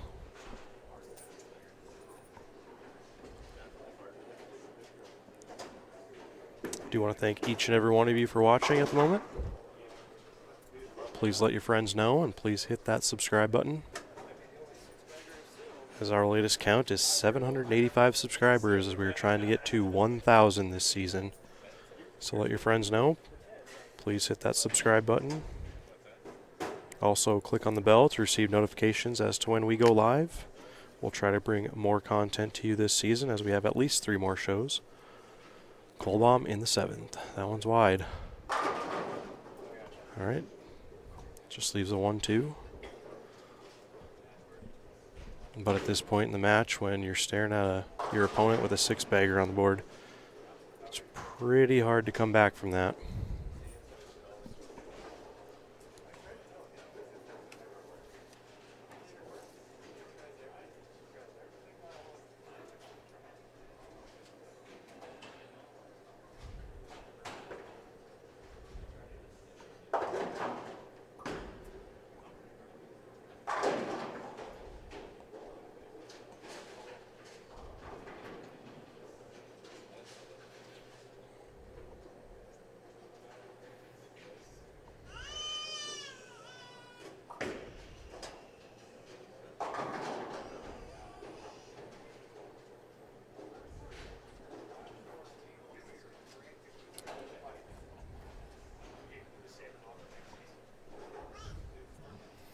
Again, Jamie Craig is our number 1 seed, awaiting the winner of this one. And regardless, this will be a really good showing for Andy, as I know he was rather disappointed with his showing at the Coors Light Fall Shootout last week in his home center. So a good finish here in 3rd.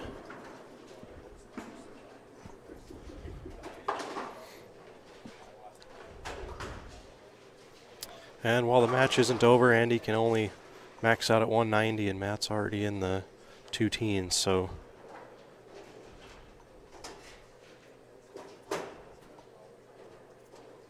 just keep it on the lane here for Matt, and he will advance to our final. And there you have it. That'll do it. Matt Smallen will advance to take on Jamie Craig in an all Minot final here at the 2019 NDBowlTV Masters.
Again, special thank you to all the Williston folk who came out here this weekend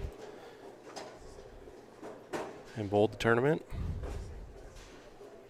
Again, it'll be October 24th and 25th next season, where we will give away, once again, another spot at the USBC Masters.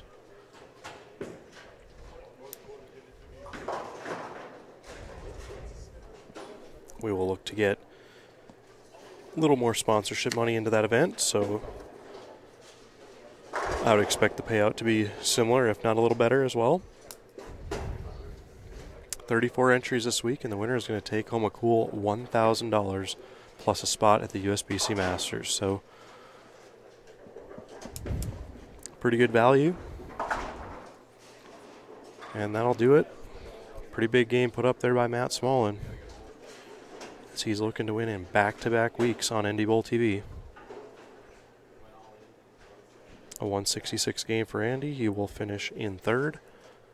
I believe that's a $550 or $600 payday. Giving away $750 for second. Yeah, Matt's got a little bit of room with that blue ball he's throwing. I believe is a motive ball. 247 for Matt. And he will move on. Jamie Craig will come in now and get 2 shots on each lane. And then we'll be underway in our Stepladder final to determine a winner.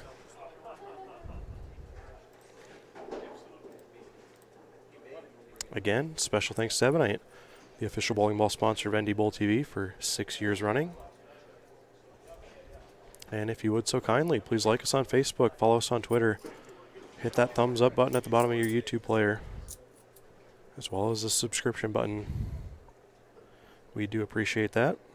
Again, you're watching NDBowlTV, the High Plains Bowling Network, celebrating 7 years just on Friday.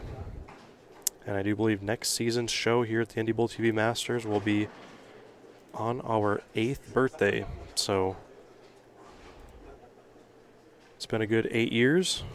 We do appreciate all of you joining us and following along and supporting NDBowling.com all these years.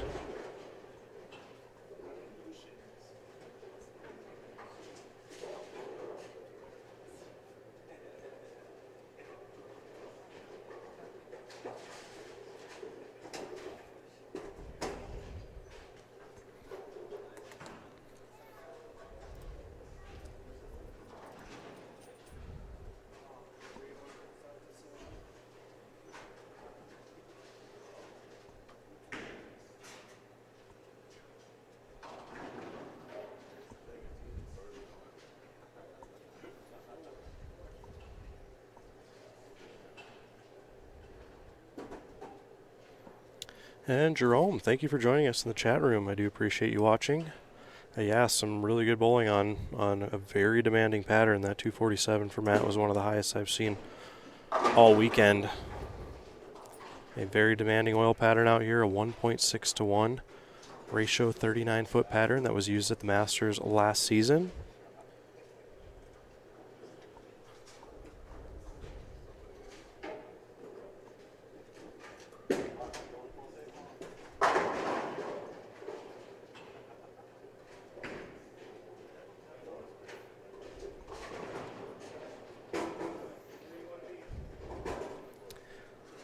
And as the top overall seed, Jamie will get lane choice.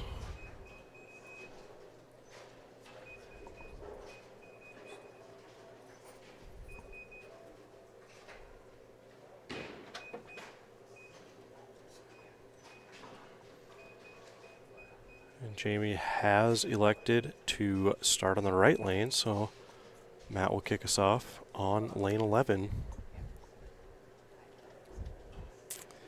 If you could, please share the live stream with everyone you know on social media. We are in the championship match, where one of these two bowlers will win a spot to the 2020 USBC Masters in Reno at the Grand Sierra Resort and Casino at the end of March.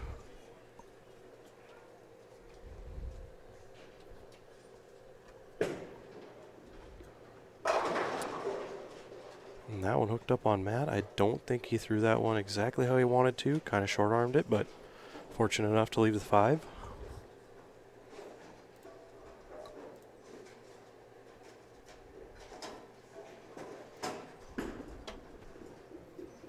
Okay, on the spare. And this will be our first look at Jamie Craig, who is a senior in high school here at Minot High.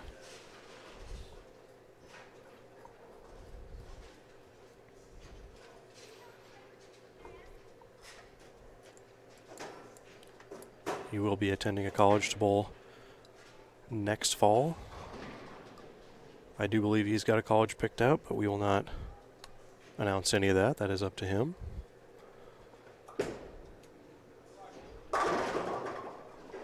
And Jamie has been using a combination of speed and revs kind of towards the middle part of the lane most of the weekend.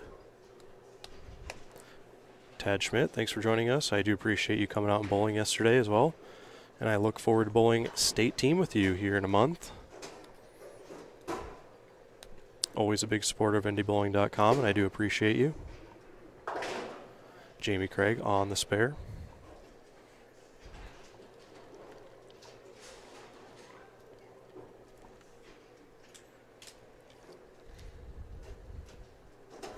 Following this match, we will get a word with the winner.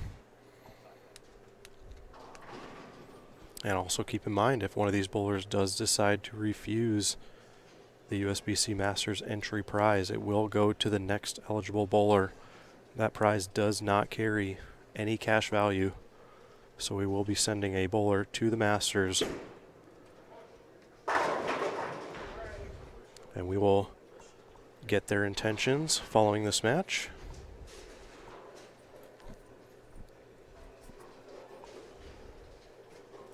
Smallen now up in the second.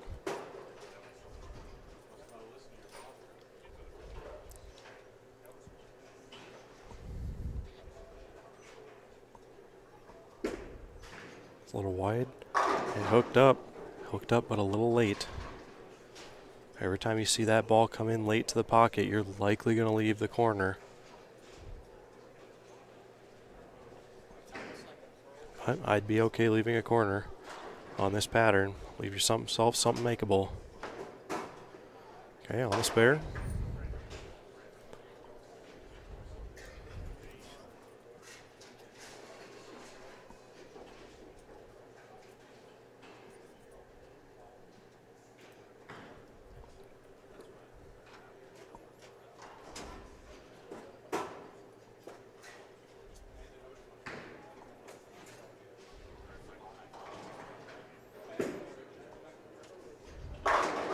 Well, good shot there by Matt.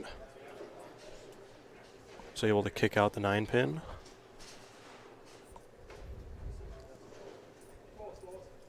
Now Jamie Craig up here in the third, working on a strike. I do have to say I'm not the biggest fan of the South Dakota State colors that Jamie Craig is sporting here this week, but because I am a NDSU alum myself, I know that's not his intention with his outfit, but nonetheless, the kids bowled well all weekend. Shot 6-15 this morning in a win over Mike Green, and then 5-46 in a win over Jonathan Kyle to make it to our Stepladder final. Good to know what he's throwing. Does have Brunswick on his shirt, but I know he does have quite a mix of equipment. Has been throwing a lot of Ebonite equipment lately.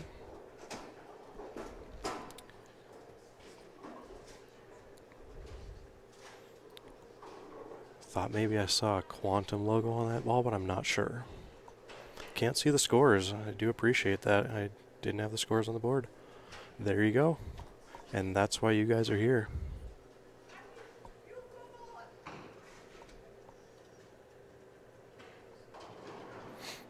I do apologize for that.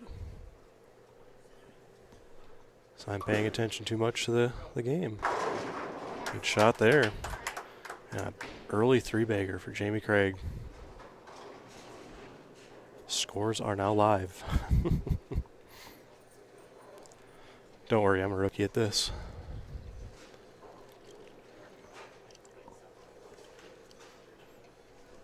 Thank God for chat rooms.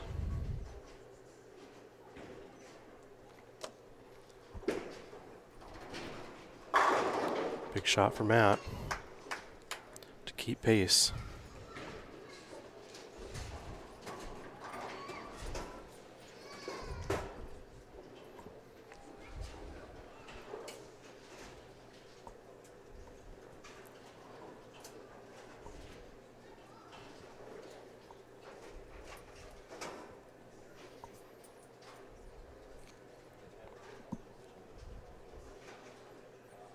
Again, we are in the championship match of the 2019 NDBowlTV Masters. Smallen, 5th frame. Is that going to hook? Got a little quick with that one. I know I was mentioning earlier there were shots in the last match that he threw with confidence. On that one, I don't know if he was quite sure about that one. Wasn't quite committed to it.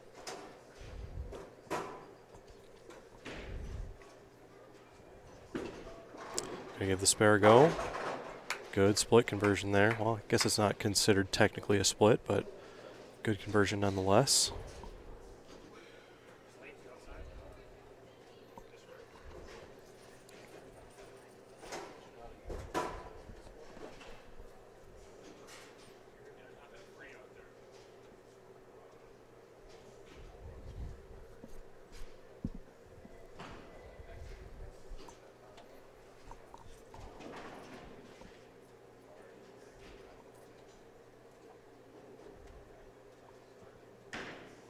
Jamie Craig working on a 3-bagger up in the 5th.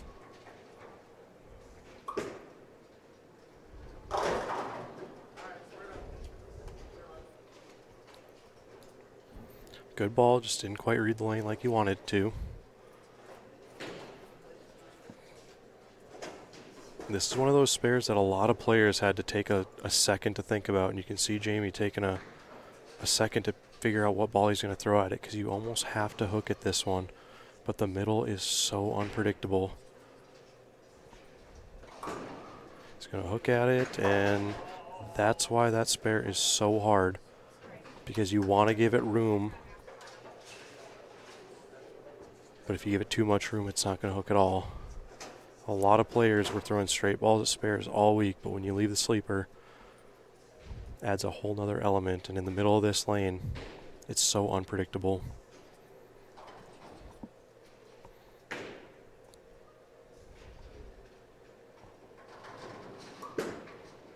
That one's a little wide. All right, now it makes you wonder if maybe that spare kind of got into Jamie's head a little bit. Best thing you can do here is cover this one up. Clear your mind. And go back up there in the 7th and make a good shot. Smallen now has a chance to get back in this match. All right, good spare there. I think Jamie wishes he would have kind of thrown that same line for that last spare. He would have got it. But a good spare conversion nonetheless.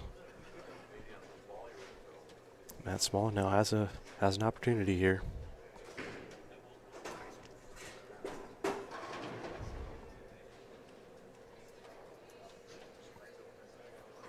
Shot looks okay if it hooks. Good ball there. A strike here will give him the lead.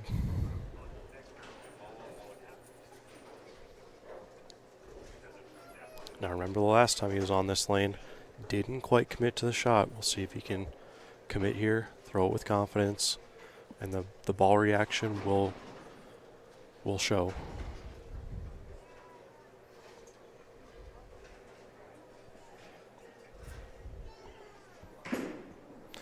Kind of fell out of it. Yeah, didn't like that one off his hand, and he's going to pay for it. It's generally the case on this pattern. Again, this is one of those splits you can make.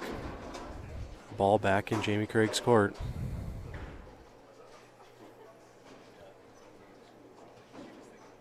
All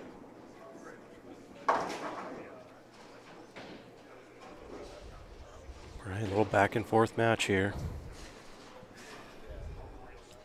Now can Jamie take advantage of it? The way Jamie's playing, it's just a matter of can he keep his speed consistent and project the ball the way he has all weekend.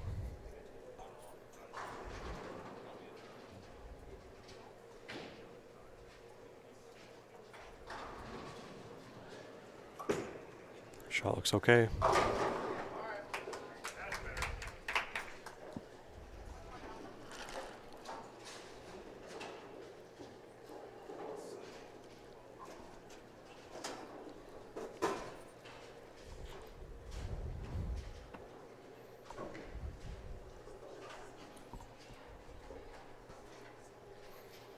Big opportunity here in the 8th for Craig. Has a chance to put a double up on the board. Kind of force Matt's hand here.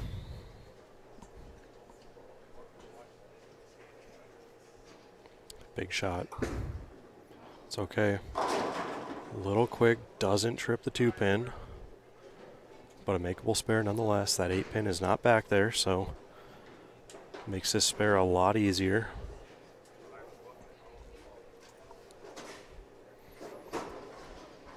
With a spare here, Jamie will have 226 left. Matt can strike out for 223. Still anybody's game. Okay, on the spare. A couple shots here for Matt could really determine the outcome of this match.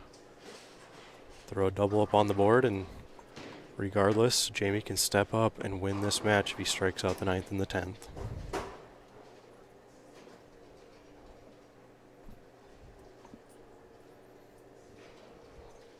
First things first, you got to put 2 on the board here. Doesn't like it. Heck of a break there for Matt. Well, all you can do is reset and cash it in. As the great Patrick Allen once said, take it to the bank, baby.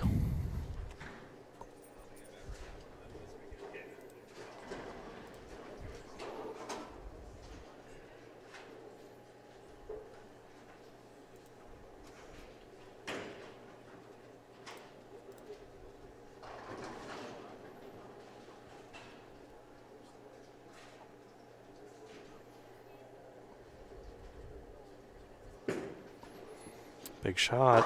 Hooks through the nose. Not as fortunate this time.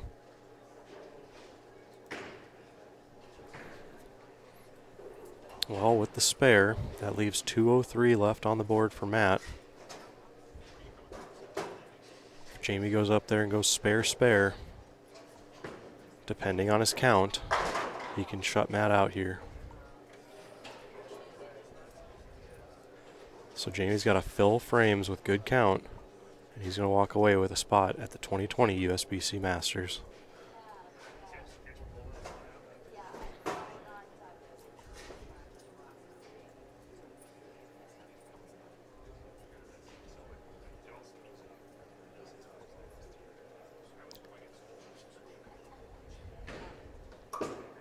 Missed it right. Doesn't like it, but it's makeable. But now you got to consider that 6 count was not very good in the count department. Now giving him a 2 up there. Matt's got a 3 standing. So that makes the 10th frame a little bit closer. Jamie could enter the 10th with only a 9-pin lead now. So that got the spare. It's a tough spare on this pattern. So a big 10th frame here for Jamie. He can go spare strike for 2-0, strike spare for 2-0. If he doubles, he can take this match. What, double 2 for the win?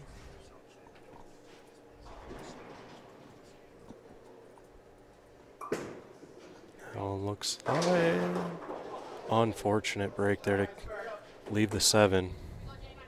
So regardless, Matt's going to have an opportunity to win here. One heck of a match here at the 2019 NDBowlTV Masters. $1,000 top prize, as well as a 2020 USBC Masters entry. On the spare.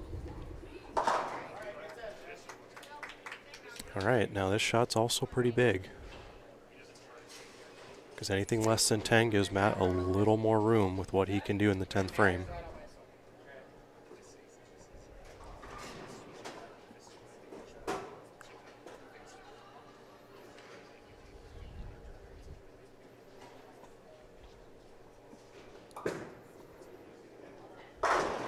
And there's a strike for 201. Double and 9. Anything less, Jamie Craig will win a spot at the Masters. Matt Smallen needs double and 9.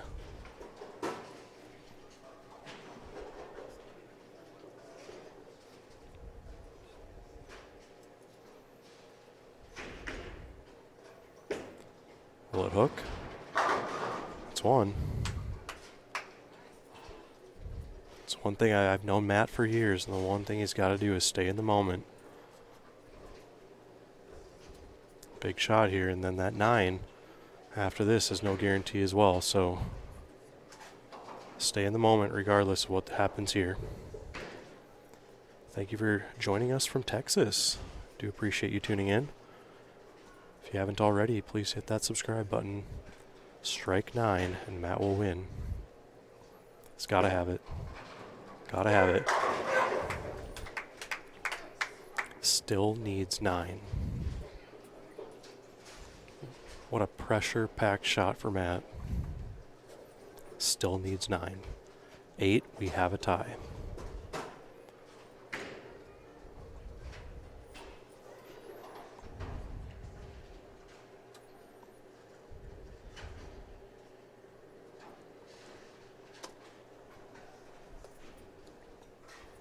Needs 9.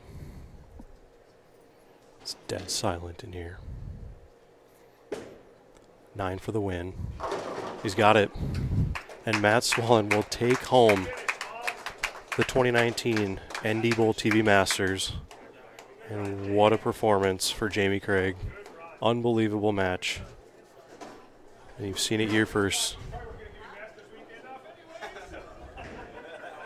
201, 203 final. And Matt Smallen is your winner. Unbelievable match here on NDBowlTV.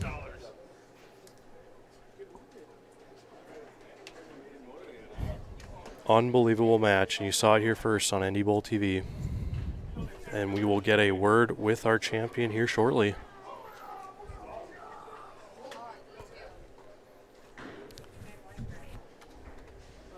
Can I sit down? Yes, sir. My legs are jello. All right, let's welcome into the booth real quick here. Let's turn your mic on. Matt, can you hear me? Yeah, I can hear you. All right, and welcoming in is our champion, Matt Smallen. Congratulations, man. Take us through that 10th frame. Let's start there.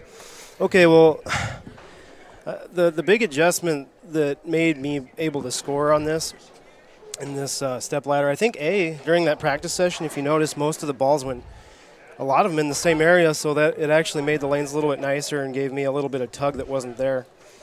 So that was a big thing, but I also reset the ball, like I talked about after my match with RP. I reset that ball in my stance so that my swing could be longer, so my projection could be better toward the spot. And yeah, that was big. So 10th frame. All I was focusing on was the process, which I suppose most of the guys who perform in 10th frames, that's what they do. They focus on the process and forget about the situation because Jamie's tough, but I mean, you don't. And he lapped us today. He Belmoed us today, big time. But I mean, you never want to lose, and he's not an adult league yet. You don't want to be the guy that loses to the kid or gives the kid his first title.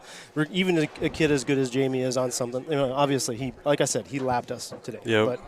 But so I was up there. I was trying to put that in the back of my mind. I just drew a plane. I had 3 boards at the arrows that led to a break point that I knew would strike, so I was just trying to draw the plane with my mind and then release the ball along the plane. It was really good because there was a point in the match where in the match against Andy, you were throwing with confidence. You had that 6-bagger to start the match, and I mentioned it on the show. I was like, when you commit to the shot and you're throwing with confidence, it's really hard to beat you, and you gave yourself about 2 or 3 boards of room in that match by doing that. And there were a couple shots in this match where you weren't 100% committed to the shot, and the result showed. And the 10th frame, title match jitters, and for sure. And in that final frame, I was just saying, as long as he commits to the shot and projects it where he wants it, he's going to give himself a chance. And unbelievable to carry when you needed to, and to throw a double in the 10th on this. The carry gods. That's pretty special. So you're going to take home a $1,000 check, as well as an entry to the Masters. What are your plans for that? That's I don't even. I haven't booked my Nationals tickets yet, so I'm thinking we're going to end up probably not doing Nationals this year. We might just do the Masters instead. And my dad lives 3 hours from Reno, so we're going to probably make that a little trip to go down there and see family also while we're maybe making a little trip. Very nice. That'll be the end of March at the Grand Sierra Resort and Casino in Reno, Nevada. at the 2020 USBC Masters. Congrats, buddy, and Thanks, great man. performing once again. Maybe we'll see you at our next show, which is in Winnipeg. Yeah, if that happens, that'd be a miracle. Winnipeg is brutal, but we'll All see. right. Good bowling, man, and we'll see you next time. All right, thanks. All right, and that'll do it for us here in Minot. Crazy, crazy tournament, crazy finals. I can't say enough what good bowling there was out here this weekend on such a demanding pattern, such low scores, and to see a 203, 201 final with needing a double in the 10th is pretty remarkable. So great bowling by everyone, especially Jamie, a senior in high school, takes second in this tournament. And good luck to Matt at the 2020 USBC Masters in Reno come March. I do want to thank everyone here at North Hill Bowl, including Rory Selk, Jeff Craig, Renee Shirley, and the staff for welcoming us here to North Hill Bowl to cover the event. And you can count on the 2020 NDBowlTV Masters being October 24th and 25th next season. So keep that on your calendar. Once again, I'm Darren C. with NDBowling.com, and we're going to say good night from Minot and tune in January 12th as we will go live from Chateau Lanes in Winnipeg, Manitoba for the Manitoba Open. Thank you.